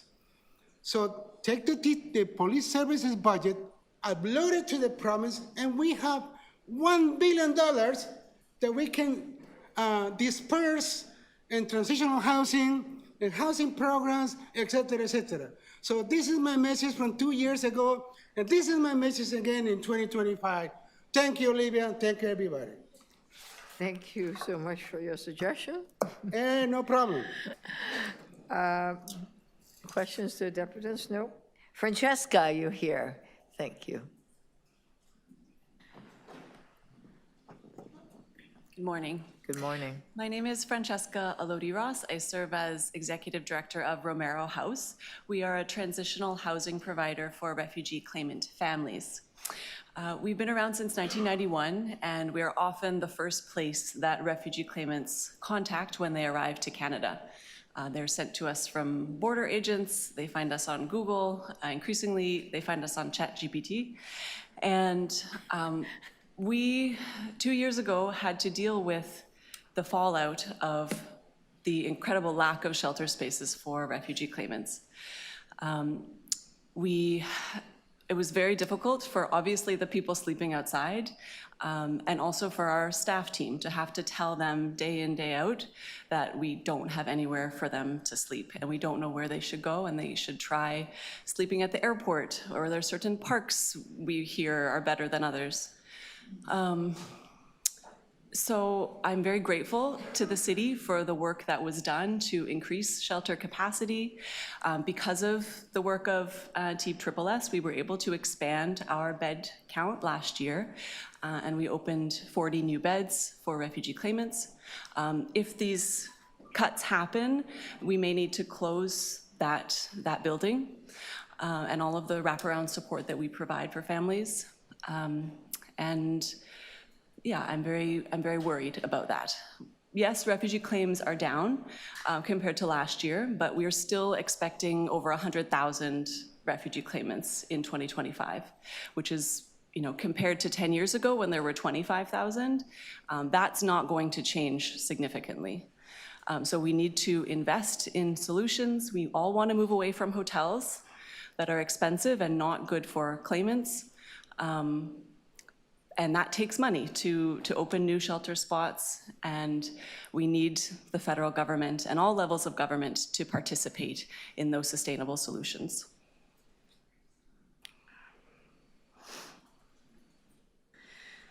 Yeah, thank you. Thank you. Questions to Deputy I just had a Councillor question. Coe? Yes. Thank you. You mentioned you're anticipating 100,000 refugee claimants. In 2025. We're already, the first half of the year saw more than 50,000. So 100,000 people will be looking to you for housing this year that are refugee claimants. Well, this is across Canada. Oh, it's across Canada. Yeah, the majority come to Ontario, and the majority, well, the most number come to Ontario, and most of those come to Toronto. How many would be coming to Toronto, you think? What's the projection? I don't know. I want to say like 40% maybe are in Ontario or more. And to Toronto, I don't know. Yeah. Okay, thank you.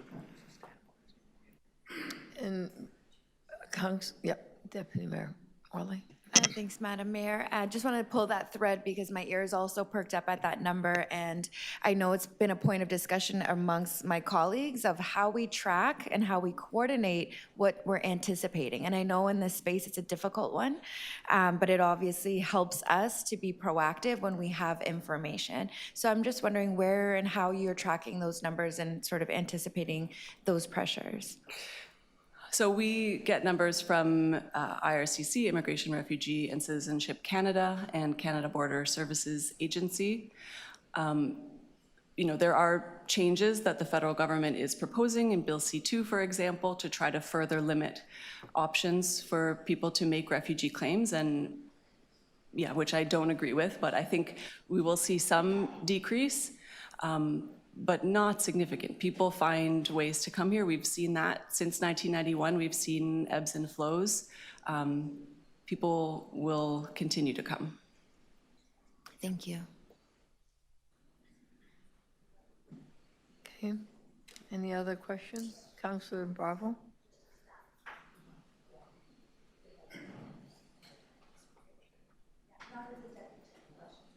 Okay. Any other questions to deputants? I have seen what good work you've done in Romero House. I'm glad you're expanding, and keep doing your good work. Thank you. Casito. Usabin Bana.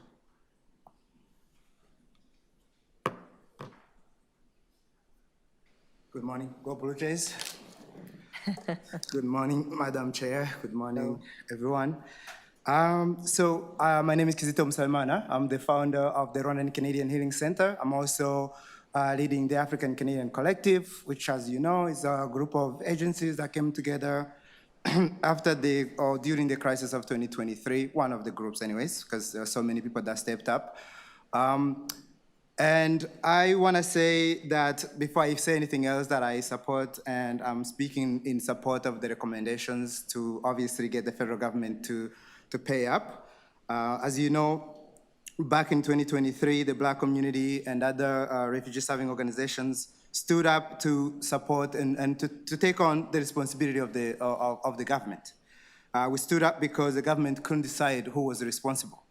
I would say today we know who is responsible, and we're asking that that party takes on its responsibility, because not doing so means death. We lost so many people during that crisis. We had organizations that went bankrupt.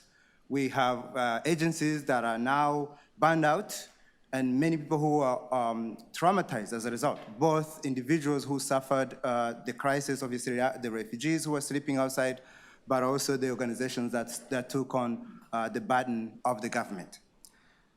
My organization, similar to many other agencies, we have had to do things that were not in line with our mission.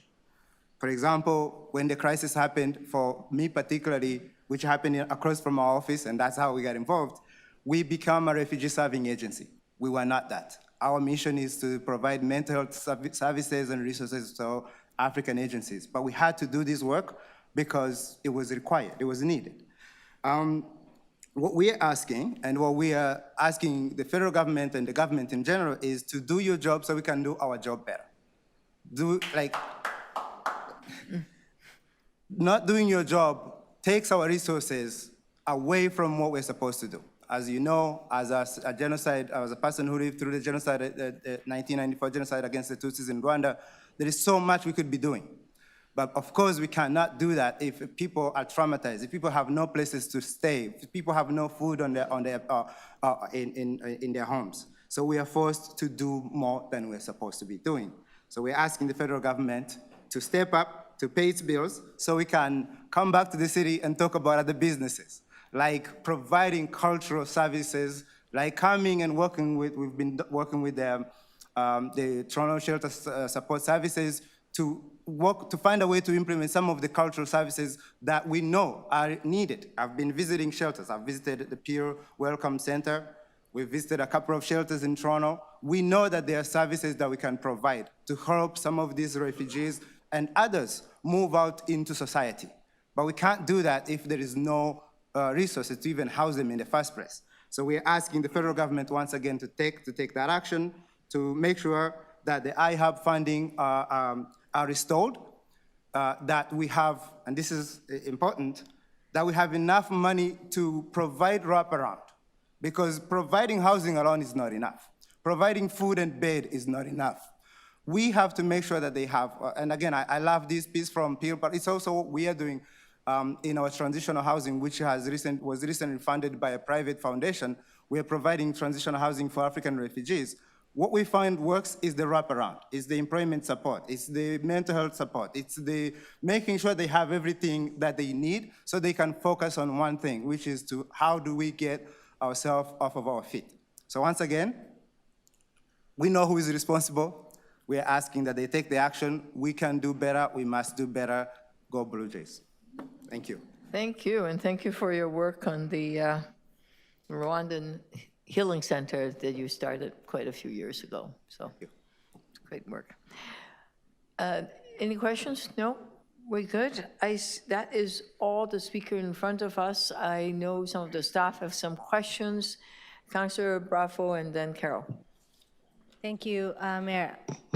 My first question has to do with the direction that the federal government provided municipalities, particularly the City of Toronto, regarding what kind of refugee-serving solutions would be desirable and appropriate because they're effective. Is it accurate to say that the effort that's been made to build 250 new beds in places like Romero House, as Francesca just described, has been done in a very short amount of time on the road to 500? Is it accurate that that was with the explicit support of and sort of endorsement of the federal government? So to you, Chair, yes, Councillor Bravo, it's in line with the direction in which the federal government would like to go. Yep. So the City of Toronto has taken up this work, recognizing that outcomes are much better when, as the last deputant described, the wraparounds are there. People can quickly get a work permit, get to work, and start contributing, as Samuel described, a personal support worker who was a hero during the pandemic and was a refugee. So we know that the outcomes for people are going to be better, and that they may enter into permanent housing much quicker. Is that correct, compared to the base shelter system? Yes, that's correct. Okay. Can you describe some of the new beds that were created under this with the endorsement of the federal government as a strategy? What kinds of projects were approved, and what kinds of new beds have come on? So to the chair, to name a few, certainly one that was spoken about with Romero House. There's another program with the Canadian Mental Health Association that is specialized to meet people's needs who may be experiencing trauma or mental health issues, and a new program with La Passerelle, which is a Francophone program for African Francophone-speaking folks that are arriving as refugee claimants. Thank you. In terms of the letter that was sent by the federal government, is it fair to say that there is an understanding that they want to, on a more permanent basis, delegate the responsibility for refugees to municipalities? Is that a fair assessment? That they are walking away or minimizing their leadership role and responsibility? Is that fair? So to you, Chair, it would seem, with respect to the funding that has been announced for Toronto and changing eligibility criteria for that funding, that this signals a change in the federal government's responsibility in this area. Traditionally, they have paid 95% of the costs that the city has incurred. And compared to other municipalities, how is the federal government particularly treating Toronto, which faced the greatest number of influx of refugees and will continue to face that? How does the reimbursement offered compared with what other municipalities are set to receive? So to the chair, it's our understanding that, Toronto in the year of 2025, or the calendar year, would have received 26% of funding for its eligible costs, where we understand other municipalities might have received up to 80% of those costs. That's not something I have in front of me to confirm, but certainly would seem that Toronto is having a much lower proportion of its costs covered than other regions and municipalities. No, can you comment on the Canada-Ontario housing benefit allocation that the City of Toronto is receiving, and the impact that will have on our capacity to move people out of shelters and out of encampments and into a home? Sure. Doug Rollins from the Housing Secretariat, and through the chair. We have seen a dramatic decrease in the Canada-Ontario housing benefit allocation for the current year. Since its inception and the City of Toronto moving forward with focusing that COB on creating flow within the shelter system, it has been the biggest pathway out.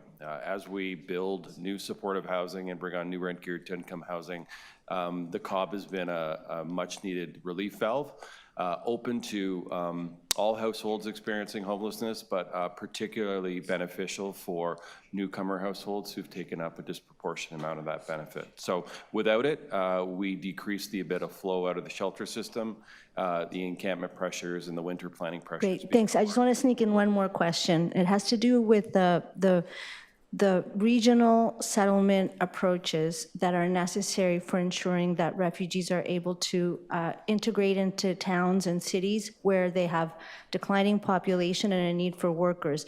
Who historically handles that? I'll note that in British Columbia or Quebec, and Manitoba, it's the province that leads.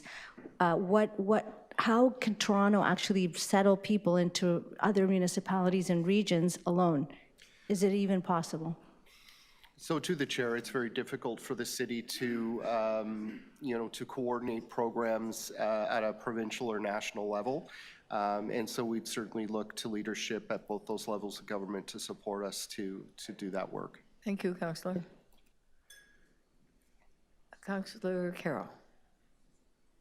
Oh, thank you. I just want to unpack that a little earlier. Earlier, we adopted the operating variance, but I just want to underscore it in these questions. So that the money that we are not receiving is money that puts us in deficit in 2025 right now. Am I right about that? To the chair, that is correct. We are serving based on funds that we anticipated that are now not going to arrive. So that's the immediacy of the crisis. I'm right about that? Exactly. Correct. Okay. So I wonder if we could break it down a little bit so that it helps us in our individual advocacy to help the mayor and the city manager in their, macro intergovernmental advocacy.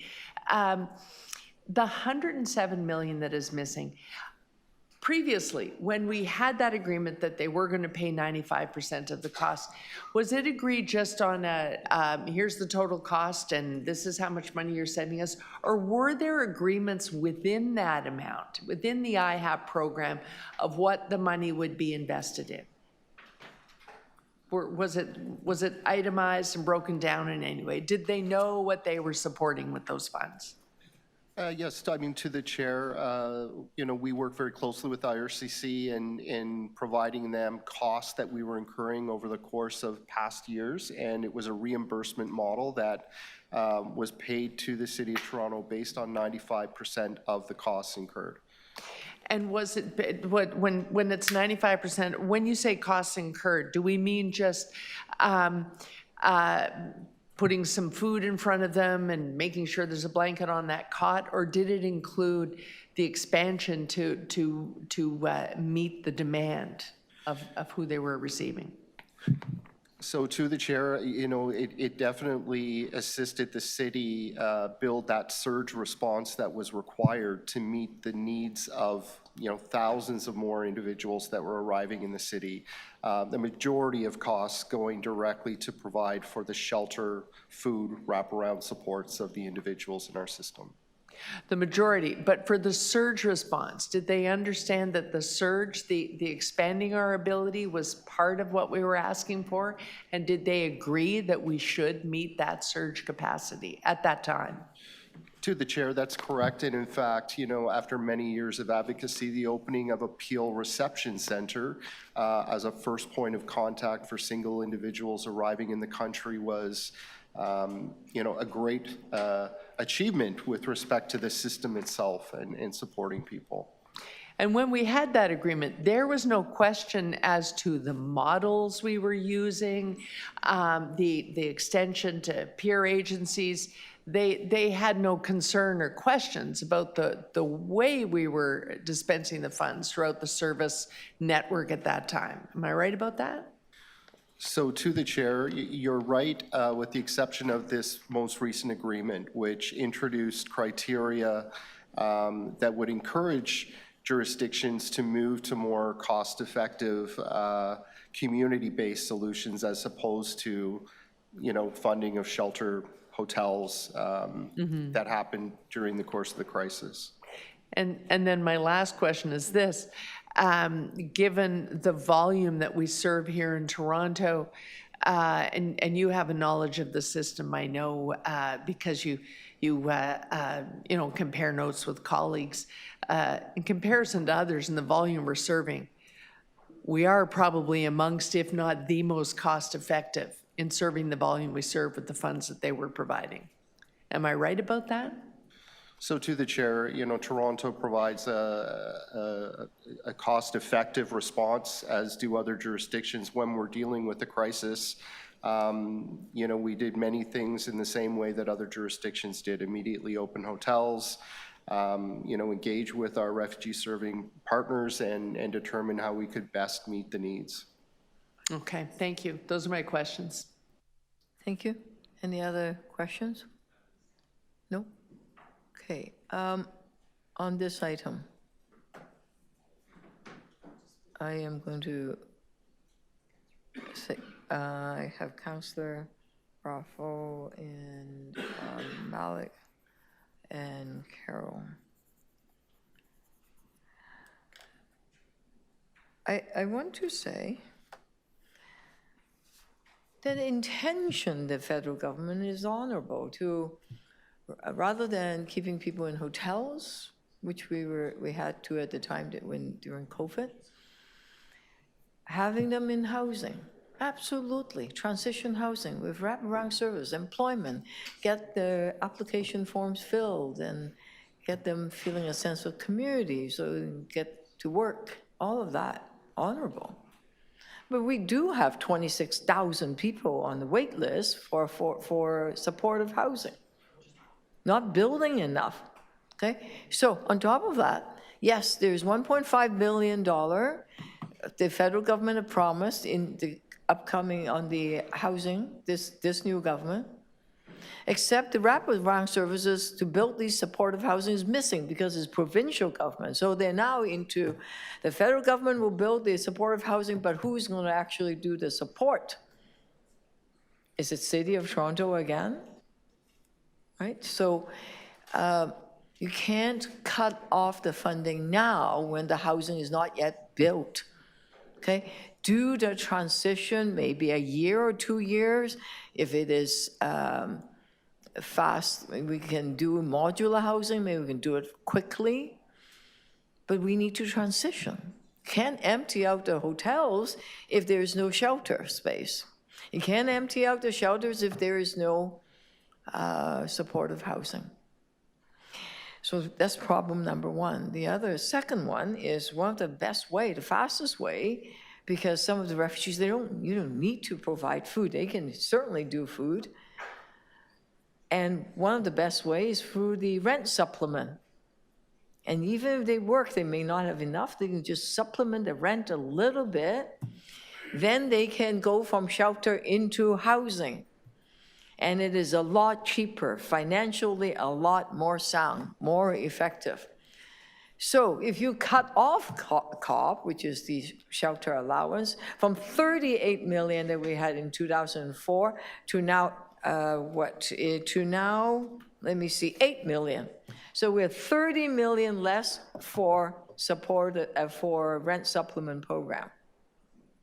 At the meantime, we have this program that said that interim refugees housing, I'm sorry, it's nothing interim, refugees are continue to come to Canada.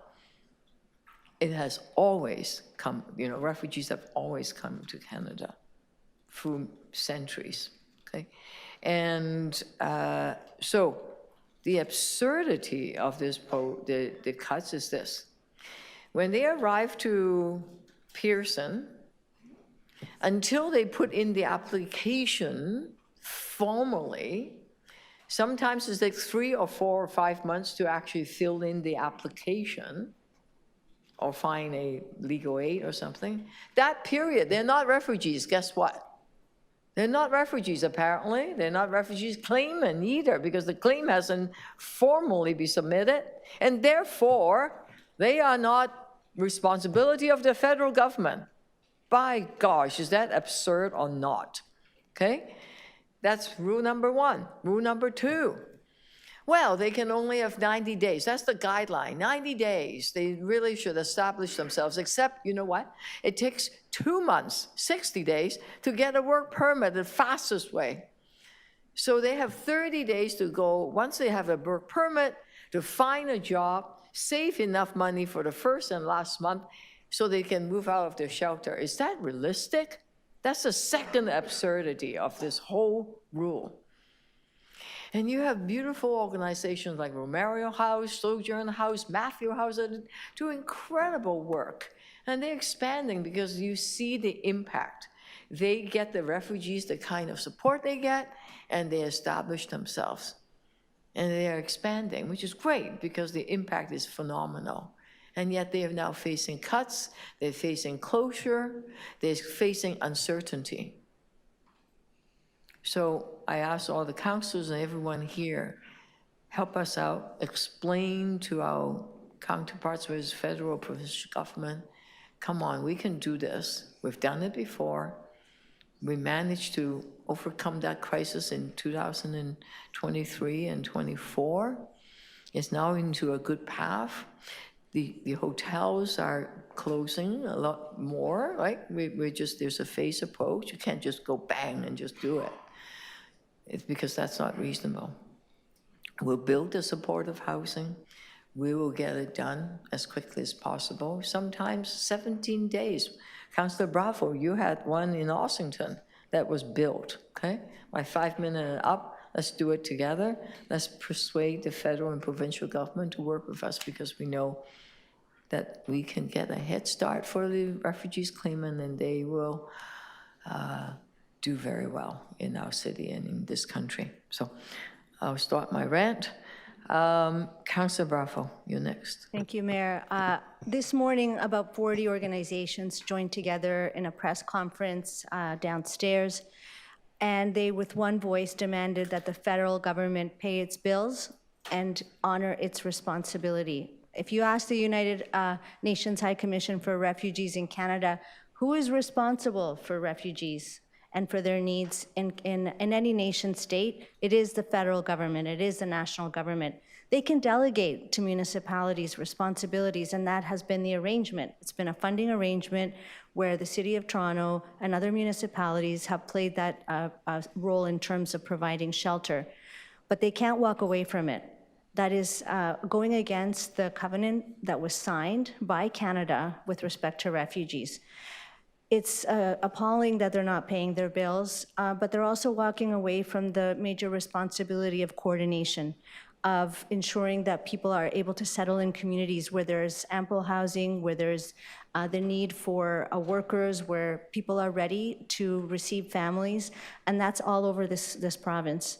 And that's all over this country. Unfortunately, we don't have a provincial leadership with respect to this coordination as we did historically, and that was my experience. When we landed as refugees, my family, in the 70s, there was a welcome center at the provincial level, and the federal government was able to provide the essential things at the beginning so that both my parents were working within 2 months. And were able to build a good life here. You heard from a personal support worker who lived in a shelter during the pandemic, who was called a hero, and that's who's coming to this country. We need to have people come because we have a responsibility across the globe. We do a tiny fraction of taking refugees compared to other regions in countries that are much, much poorer. So let's do it right. The federal government cannot walk away from this responsibility.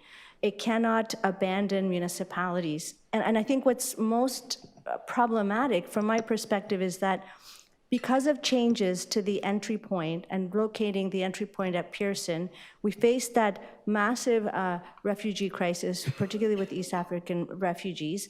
That was a federal government decision. There was no one receiving. Canada Border Service agents were saying, go to Peter Street in Toronto, go to sleep on the street in flip-flops without a winter coat in the middle of winter. Yes, communities stepped up, but the enormous pressure is the kinds of surges that will happen again.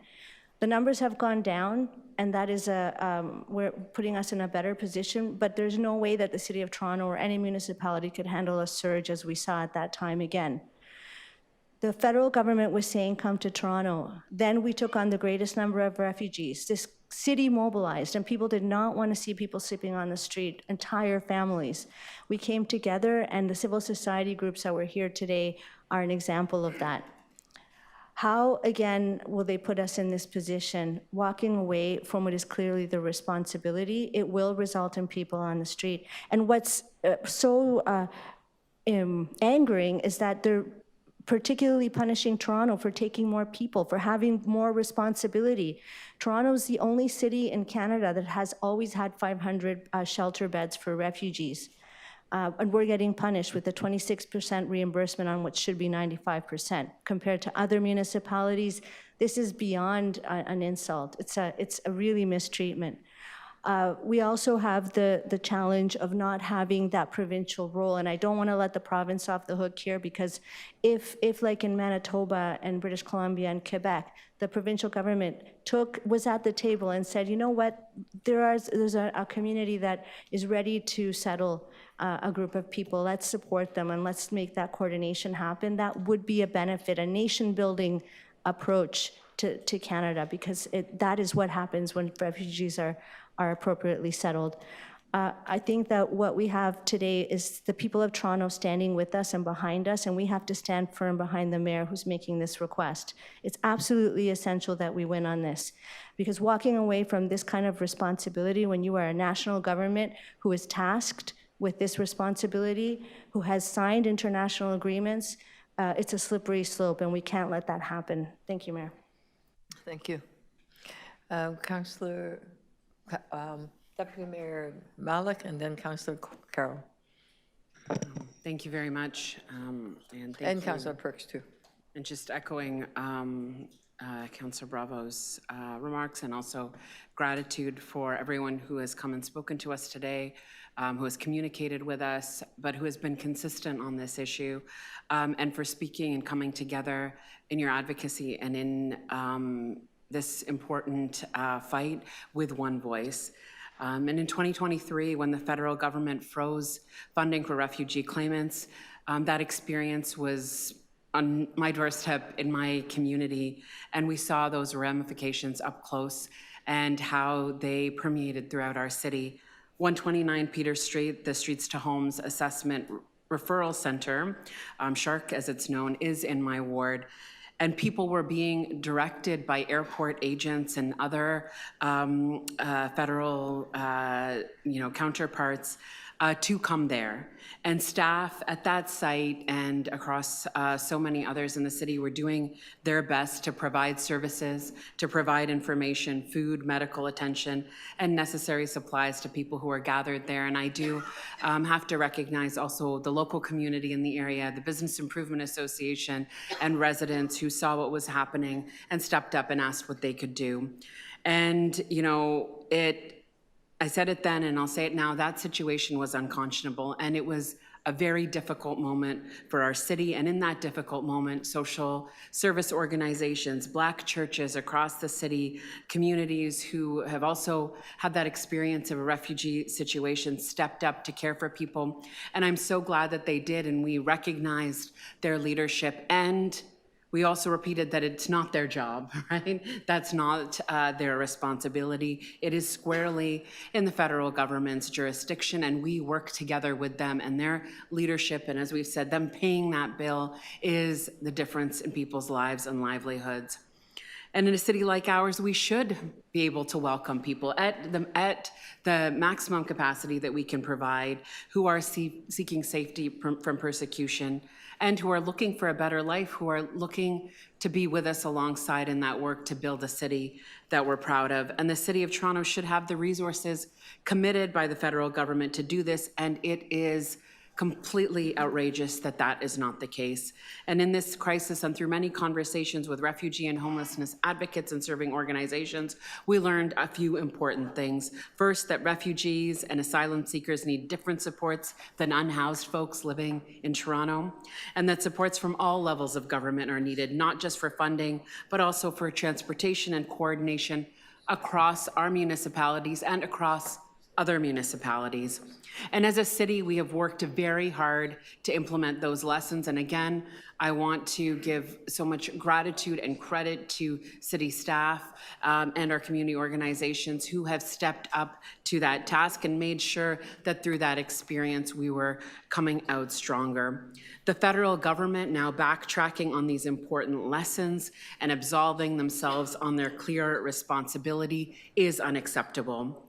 The situation we experienced was unconscionable then, and this choice right now is unconscionable, and we can't go back. I support Mayor Chow's leadership on this issue, and I look forward to our collective work for them to make a better choice. Thank you. Thank you. Councillor Carroll, and then Perks.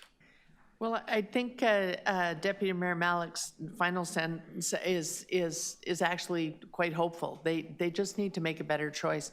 And I think the key is understanding. That's why I asked the questions I asked.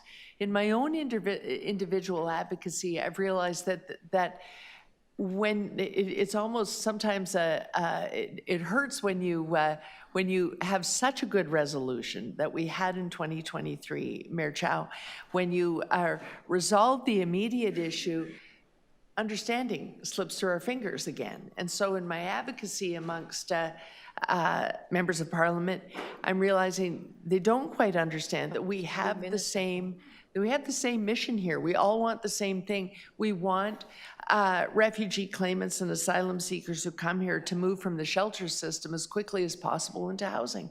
We actually both want the same thing. And the understanding of how we go about it, how efficiently we do it, that we do it in an integrated partnership model. When you hear from refugee house managers here, that's part of the model, that all of this is happening in a way that we're actually their partner.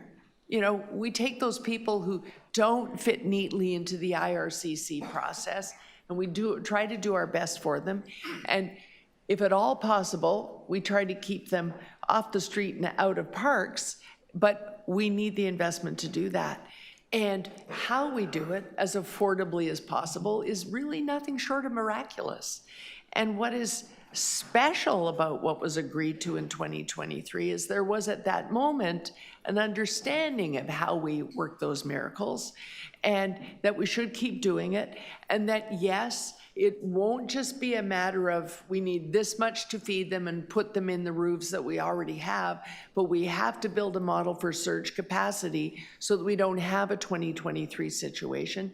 And there was an agreement and an understanding at that time that that's going to require that investment, that is part of what we were getting in IHAP. And the need for it hasn't changed. It ebbs and flows, as one of our deputants said. So while it may be down today, we know from the uncertainty in parts of this world that it will flow again. It's ebbing at the moment, but it will flow again. And with partnership, and we know this federal government wants to be a good partner, with their partnership, we can take care of that for them. We're best placed to take care of it for them, coordinating with all the types of servers we heard from today. But I think there has to be an understanding that we have that same mission, and that what you give us, we don't make it our mission to burn through it for fun. We actually do it to serve these people and make sure they can have great lives in Canada. And so I'm hopeful. I want to be hopeful at this time that it's not even October yet. And well, that's right around the corner, but it's not even October yet. And here we are in the financial year where this is hitting us. It's hitting us right now, but let's look at our two financial calendars and let's actually have the conversations that will get us to the point where we can resolve this and meet the mission that both governments have, which is getting these people, refugees and asylum seekers in particular, from shelter into housing as quickly as possible. Councillor, maybe I could ask a question because I noticed one point. Some of the other members here are on FCM, AMO. You have the immigration minister saying that, I don't know, in your travel, whether you've encountered it, immigration minister saying, well, actually, building housing, whether supportive housing or the COP, right, the rent supplement program, is the housing minister. And then there's the finance minister that hold the dollar for both. And what I'm experiencing during this conversation, and you may experience it, and I don't know whether that is the case or not, is that sometimes with new minister, it's different ministry, at the end of the day, it needs to be coordinated through the finance minister, because it seems like right hand, left handed, two different ministers. They're saying, well, it's your responsibility. And then it says provincial, so it's even complicated even more. So I don't know whether you've encountered that.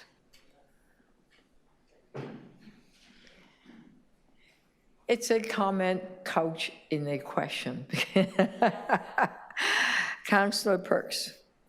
Thank you. And let me begin by thanking the folks who came down, who work in this area and have experienced life through a system of bringing refugees into Canada. It's very important to understand that immediate experience. But I think it's also important to step away from the immediate experience and understand the context. Mark Carney became Prime Minister in a moment of national crisis by leaning into a conversation about the Canadian identity and global affairs. Mm-hmm. That's how he became Prime Minister, elbows up. It's very interesting that the elbows go up when we're talking about the effects of swift and unpredictable global change on the economy, right? Protecting our industry, protecting jobs. Where is the parallel commitment to protecting people who are arriving in Canada because of the uncertainties in the world? Where is the commitment to the part of the Canadian identity that has always welcomed people? In fact, looking around this room, all of us are descendants of people who were welcomed here. Just as there is a set of international arrangements on trade that is being upset, there are a set of international arrangements on how we handle people fleeing war and violence in their home countries. Where is the Canadian commitment to that? And that crisis is at least as severe.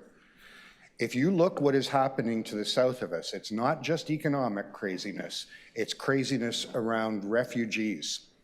I have a friend who's connected to the New York public school system, New York City being a sanctuary city, and teachers there are telling families, go to Canada. People who are undocumented in the United States are not safe. They know this. They're going to come to Canada.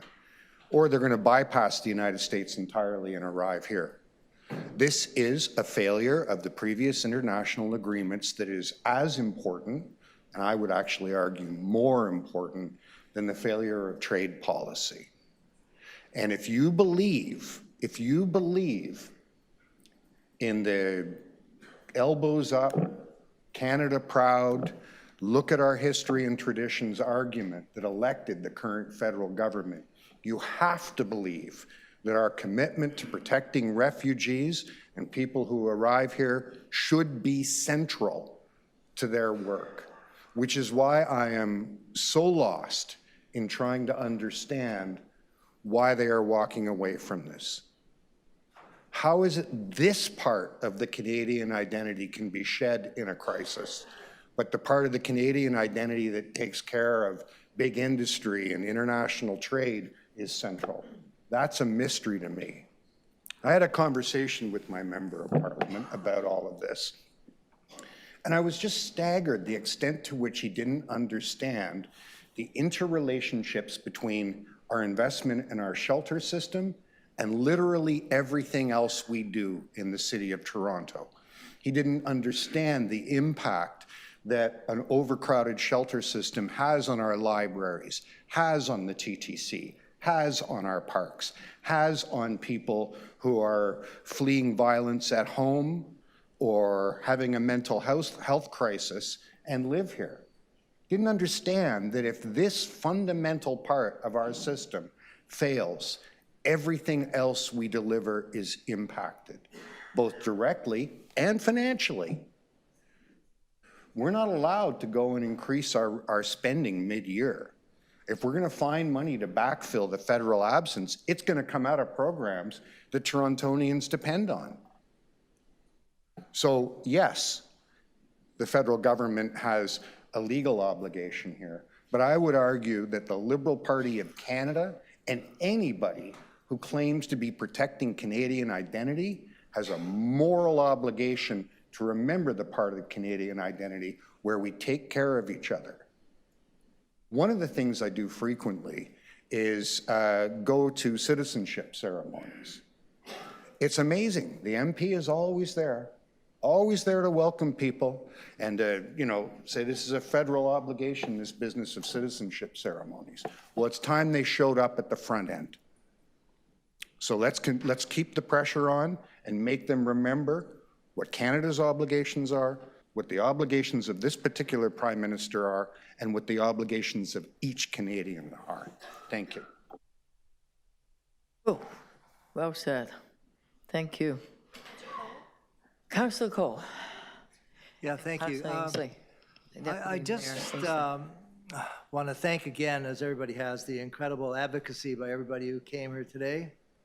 And I hope they continue it, and our staff who works beyond any kind of expectation to deal with this never-ending crisis, to say the least. I just think one thing we're missing is the political reality we face. We've got to understand the politics of this, and we obviously don't. You know, those of us who are involved in the shelter system right now, we want to build 6 new shelters. You know what the response has been. Ask Councillor Bravo what people have been saying. Come to my ward. People don't want shelters. They're livid. They hate them. They have everything to say that's negative about us building shelters. Oh, there's a few that are supportive. Great. But the majority of Torontonians hate us building shelters in their community. Whether you go into Etobicoke, whether you go in York, whether you go in Toronto, they're all against shelters. So therefore, and even the federal MPs joined in the fight. Oh, yes, I remember that. They all did. They said, yeah, we're against the shelter. They wrote letters. And you know, the public all said, yeah, good, that you're opposing the shelters.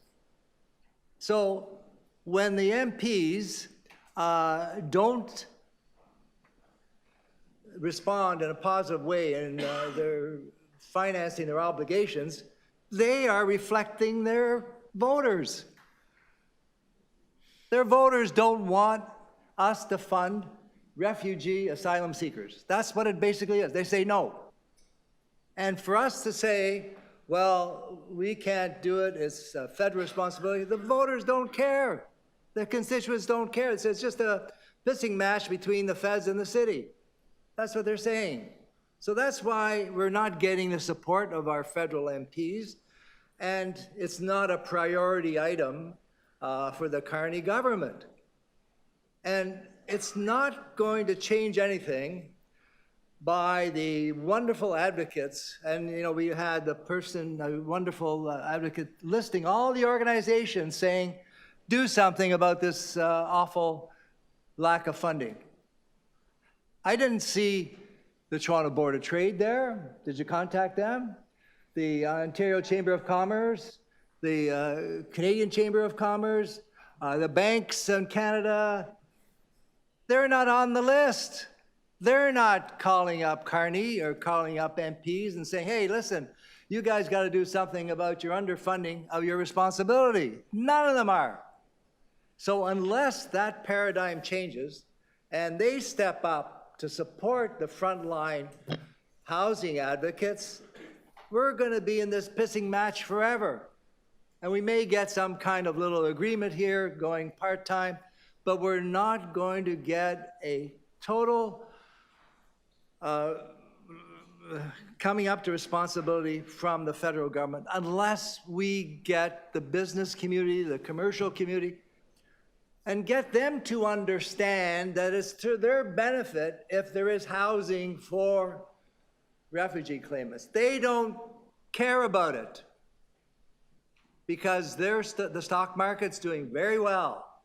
Their profits, look at the bank profits. Oh, they don't care because those people without housing aren't affecting their bottom line.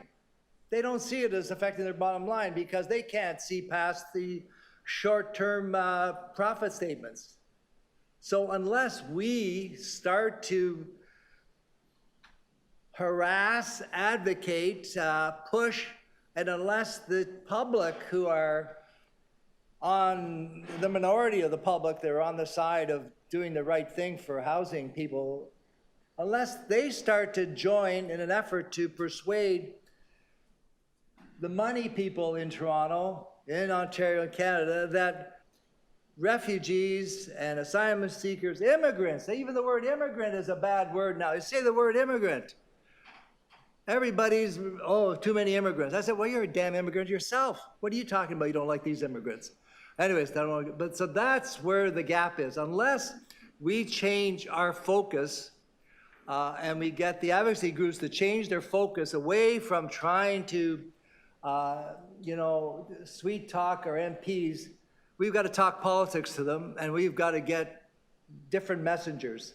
So whether it's Bay Street or, I don't know, where other places in Canada where there's money, but they've got to step up. Unless they step up, again, we're not going to see any resolution here. Sorry, but that's my reading of the thing. Mm-hmm. Deputy Mayor Ainsley, yeah, you might be right, Councillor Cole. Thank you, Madam Mayor.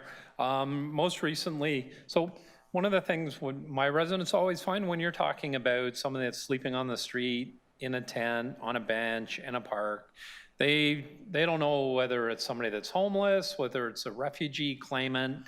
They don't care. They just come to me as like, how do we fix this, councillor? And, I talk a lot about in recent years about the number of people that we house in our shelter system, and our shelter system is full. When I talk about the number of refugee claimants that are in our system and how we're trying to finance it, we can't do that on property taxes, and people's first reaction is go to the provincial or federal government.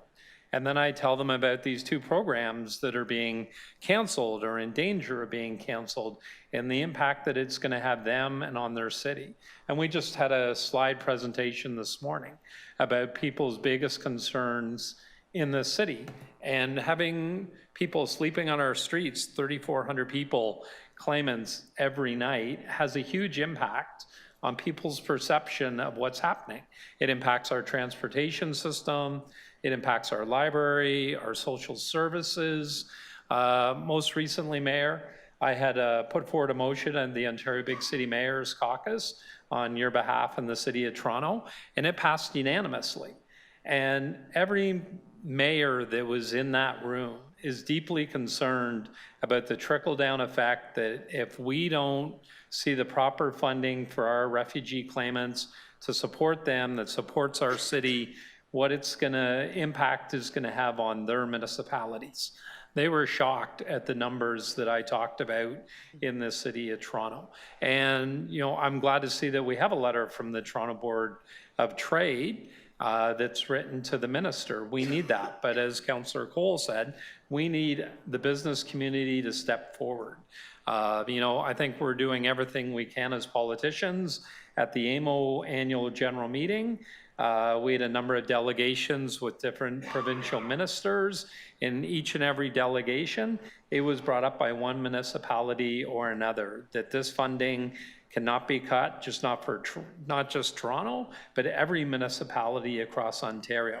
That if refugees are going to keep coming, we have to find a way to accommodate them, to work with them, but we need both levels of government to continue to move forward. So I'm very happy to see this, and I'm hoping we can continue to make some progress on it.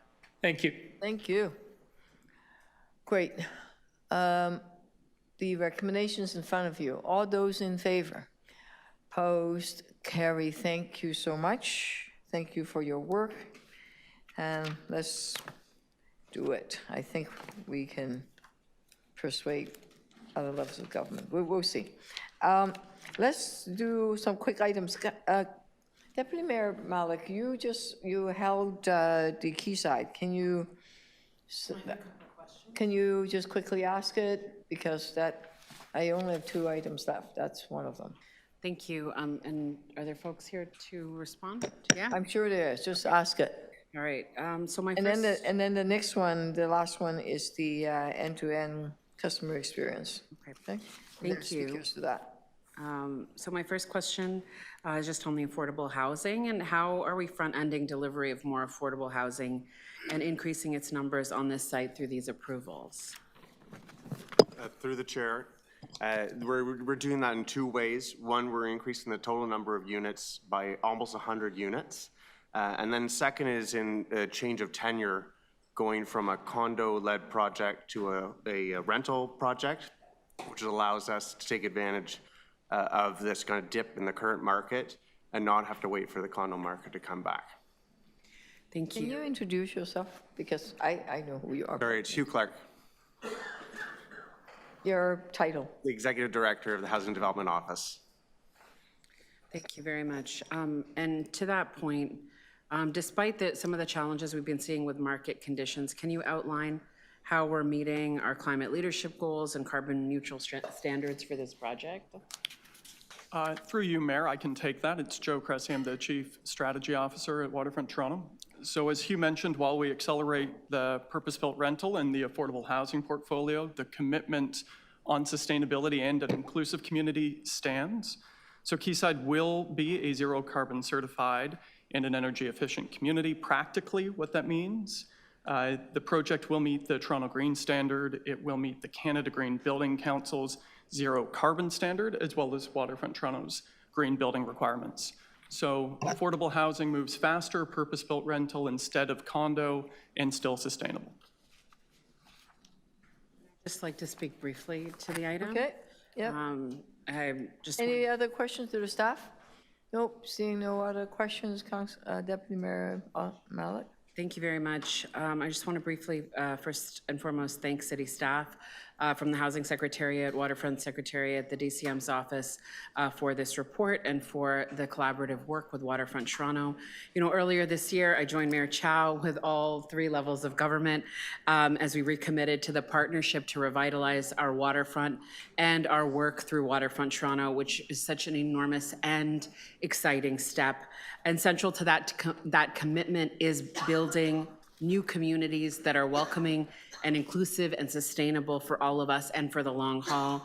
And Mayor and Council have made it a priority to build the rental and affordable needed to make the crisis that we're seeing in our city one that we are working to not just get through, but get to the other side of. And this Quayside project is bringing funding commitments from all levels to get that housing started right now. And in the face of what we have been seeing and hearing, and I know that is something that you've experienced right across the city, that the condominium market is in a downturn, we have made a pivot that will get purpose-built rental, including affordable rental, into the first phase of this project.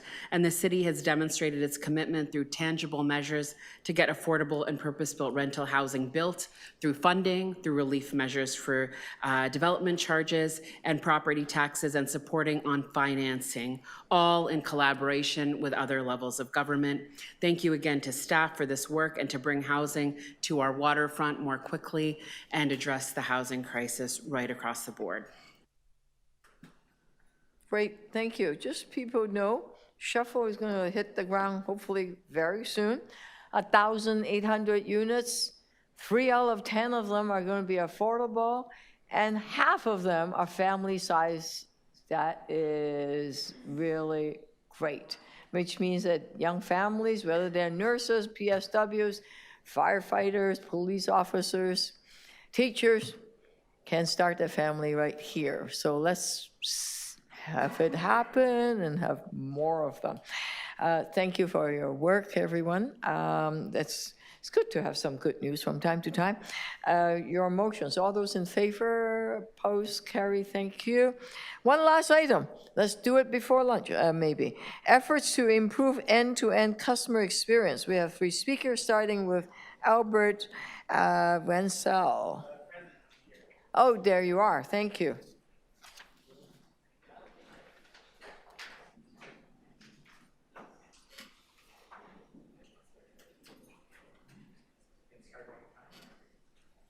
We ready? You have 5 minutes.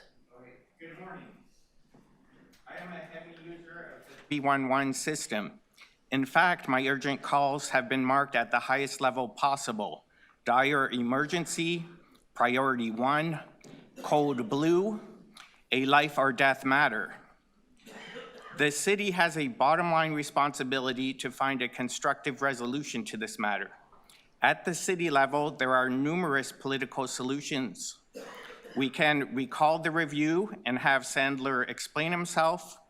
We can convene Ryerson into public hearings and voir dire my witnesses. We can punish the police by taking $50 million out of their inflated budget, which will go to a remote viewing program that can take and act on new predictions, thus saving many innocent lives. This is in the city's jurisdiction, mandate, purview, and catchment area to take these immediate actions. In 2013, I called in the France set of warnings to 311, which includes Incel, Danforth, MacArthur, with name, date, and place, victims' names included, all of whom were still alive at this time. I am reduced down to calling 311 because the desk sergeant at 40 College will violently assault walk-ins with this kind of information. Sandler's investigation skills are top-notch and very commendable. The review found and cross-examined the 311 operator, an honest witness who gave the same account as mine. It is then censored from the Epstein report. A civilian's review has no power to censor. They must be true, honest, transparent, and accountable. It is an immediate and automatic recall the city must enforce. What room is the hearing going to be in? Who is going to cross Sandler? The review has a true copy of the France warnings, cross-examination of Ryerson and reporters, recordings of the 311 and 911 calls, and they further document a new set of warnings: the coronavirus pandemic, Ukraine Jet 752, Kobe Bryant, and Gabriel Wortman. Sandler has to explain why nothing was prevented. These documents are the property of civilians and must be made public. Since 1990 onwards, the Chief's Command Center has been frantically scrambling to destroy the evidence of my correct predictions, thereby dooming future innocent victims to their untimely death, which could have been prevented. They then have the audacity to put leaders in counterterrorism after their name. TPS are desperate to cover up their criminal negligence, even going so far as witness intimidation. They did not arrest the serial killer. They arrested colleagues from my class who had the 2013 France set of warnings. Following the 311 and 911 calls, a radio car took an English student from Ryerson to 40 College. She had a hard copy of the France warnings in her breast pocket, which she gave to senior management during a recorded interrogation. Sandler cross-examined this English student who told them everything. Then it is censored. The review has lied to the city and the victims' families, who have a right to know this is what happened. The review has tarnished the good name of civilians and betrayed humanity. We cannot allow this cover-up and whitewash for TPS to happen under your watch. I call upon the mayor and city council to immediately recall the review, place their hidden documents into the public domain, convene Ryerson into public hearings where I can call and cross-examine witnesses, including the 5 women who manifested superpowers. Thank you. You have to wrap. Your 5 minutes is up. Okay, I still have more, but thank you. the counselor should have hundreds, if not thousands, of questions about this. Thank you so much for your deputation. Okay, a point of order. 5 minutes is up. Through the chair, I would like a head count on the quorum. The councilors need to be held more accountable than they just shrug their shoulders and take a nap. There's nine members of council here. I'm sorry, your 5 It minutes is fair to say up. that the councilors on the police board, Carroll, Chang, Morley, they need to pin Albert? down Sandler within Okay. the next 2 weeks. Thank you, And give a Albert. report back and schedule hearings. We hear you, Albert. Finally, let me close with No, Leesburg local. it's 5:41. The free energy is going to break and the police. Thank you so much. Thank you, Albert. Next deputant, William Brown. William, you're not here. Miguel on 311. Okay. Okay. Thank you. All right. Thank you, Last Olivia. speaker. Thank you. Allow me to speak again. Is mic working? Yeah, it's working. Yes, it is. So, my computer, my laptop. Sure. This is on the end-to-end customer experience to improve Yes, it? this Yep. is regards the 311 end-to-end customer service. So I am frustrated, disappointed customer of 311. Overnight, we have complaints about noises. The City of Toronto says that the 311 argues that only 9% of residents of Toronto calls 311 to report overnight noises. And unfortunately, due to staffing, they cannot attend calls for investigation of noises between the hours of 2 a.m. to 6 a.m. In view of that, the Department of MLSE came up with a wonderful idea. And that idea is on the display right now. It's called the Lasern-Davis Sound Advisor Model A31C. This is a new technology tool so that MLSE officers are able to collect data, collect noises during the night when they are not on service. This technology, I advocated. Many people advocated because there has to be a way to validate what we residents, we hear during the night.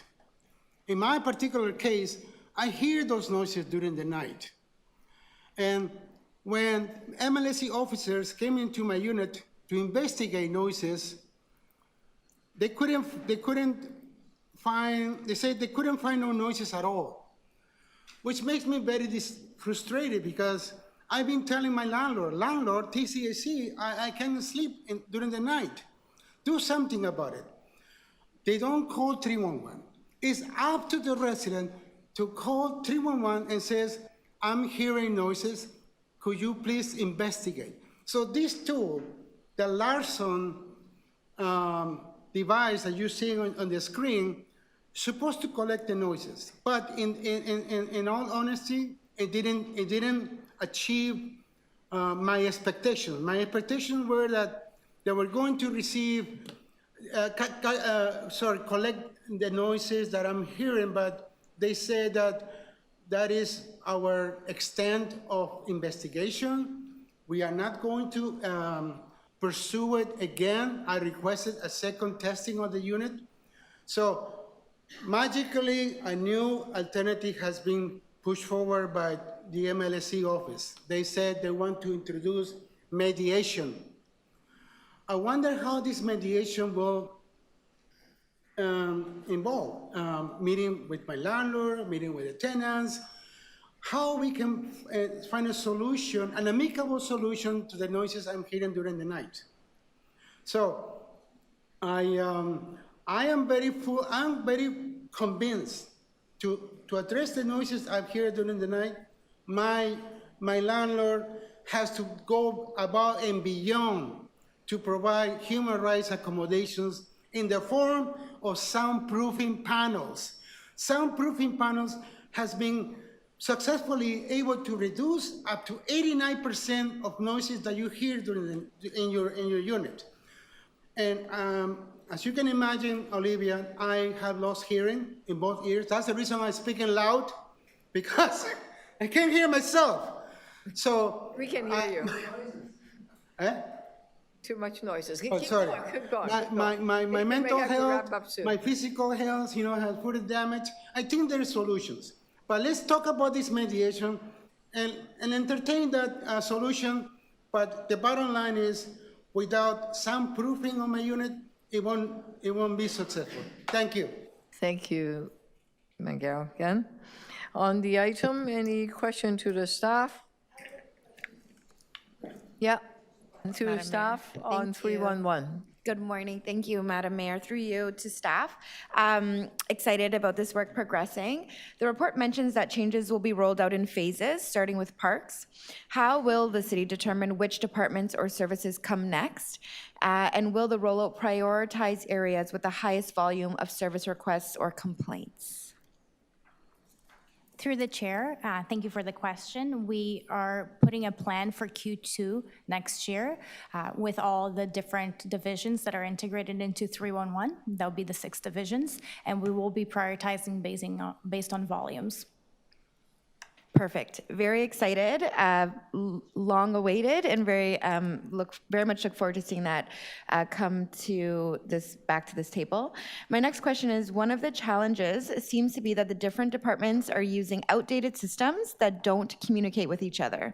Can you explain how the city plans to address this issue to ensure updates can be more easily shared across departments? To the chair. So we are working on implementing a more modern integrated work order management system. As you are aware, that we've been working through this over the last several years. We are now in a position to fully roll out over the next 2 to 3 years, with the 6 integrated divisions, as Daniele mentioned. The most critical piece is working through the mandatory kind of service request updates so that a client will get that update back once a service request is fulfilled. And we're working on enabling that functionality as early as Q2 of 2026. Okay, thank you. That's great. Those are my questions I'd like to speak. Councilor Carroll. I just wanted to clarify that, just a quick question. So they'll get an update back every time? So a ticket won't close without that update? Is that the service standard we're hoping to get to? So that I'm asking if we're hearkening back to where it's the 311 operator's responsibility not to close the ticket until they know the request is satisfied. Are we on our way back to that? Through the chair, that is our goal, to close the tickets and fulfill with the residents. Today, 311 does not close tickets. That is done by the 6 divisions, and we just send the information to the residents. So like Sonia mentioned, we are working towards integration through the systems, but in the meantime, we are putting compliance in place with the divisions to ensure closed cases have the right information so that we can properly close the loop with the residents. Okay. And improve customer experience. Okay, thank you. Just wanted to check. Yes, to speak? Thanks, Madam Chair. I'd love to move the report and just want to say a few quick words. As someone who came to the city as a former city council staffer and did a lot of case management and escalation and working directly with our colleagues in 311. I know how longstanding and important this work is and what an incredible difference it's going to make to Torontonians and of course to our reputation as a city. It was exciting to hear this morning about some of the key indicators and some of the feedback points from Torontonians with their satisfaction and the great and important work we do here together. But we know, especially as a city councilor who's works across all divisions, residents don't care what the systems are. They're not interested in the back end. They want good quality service. They want updates. They want loops closed. And we know that this is going to have a huge and tangible impact to that end. And hopefully next year we'll see those numbers on that chart even further in the right direction.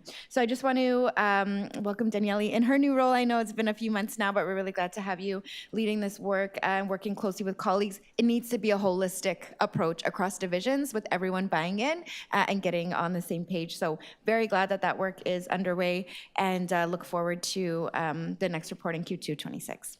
Thanks, Madam Chair. I'll leave it there. Thank you. Councillor Ainsley, Deputy Mayor Ainsley. Thank you, Mayor. I'm very happy with this report. We had a very extensive discussion about it at the Service Excellence Committee. It's been brought up a number of times at the General Government Committee that I chair. You know, that it kind of boils down to two things: closing the loop. So when you contact 311, you get your service request order number. It works its way through the process, and when it's done, you have the knowledge that what you're dealt with has been worked on, dealt with, closed, fixed. And then internally, our enterprise work management solution, as we call it, making sure that departments can communicate with each other seamlessly. We've had a number of issues as we've worked our way through this about systems being used, not talking with each other, or, you know, you get a service request order number personally, and then once you work your way into the system, staff are working with another number. So there's a lot of disconnect. But ultimately, you know, and as a city councillor, I can say that, you know, parks, for example, is going to be fully implemented into this. I know it's very frustrating for me as a city councillor to go into a parks facility or a park, or you look at a playground and you have broken equipment, or concerns around cleanliness in a building that you have no idea. You can't contact 311. As a city councillor, I can send it to my staff. They can reach out to staff and have it put in the system. But for the average person on the street to have that same experience, if you can't find somebody in a recreation center, you're not always going to find somebody in a park or a playground where you have an issue. It's a very convoluted process. So I'm very happy, confident that once all of this is put in place, that we'll see a much better process, a much seamless process, and people, residents, staff, councillors will have a much higher degree of satisfaction. Thank you. Anybody else? Thank you, Councillor Ainsley. You've been working to improve 311 for quite a few years. It's getting better. Thank you. All those in favor of the motion moved? Thank you. I see adjournment is in order. Have a good lunch, everyone. Thank you so much.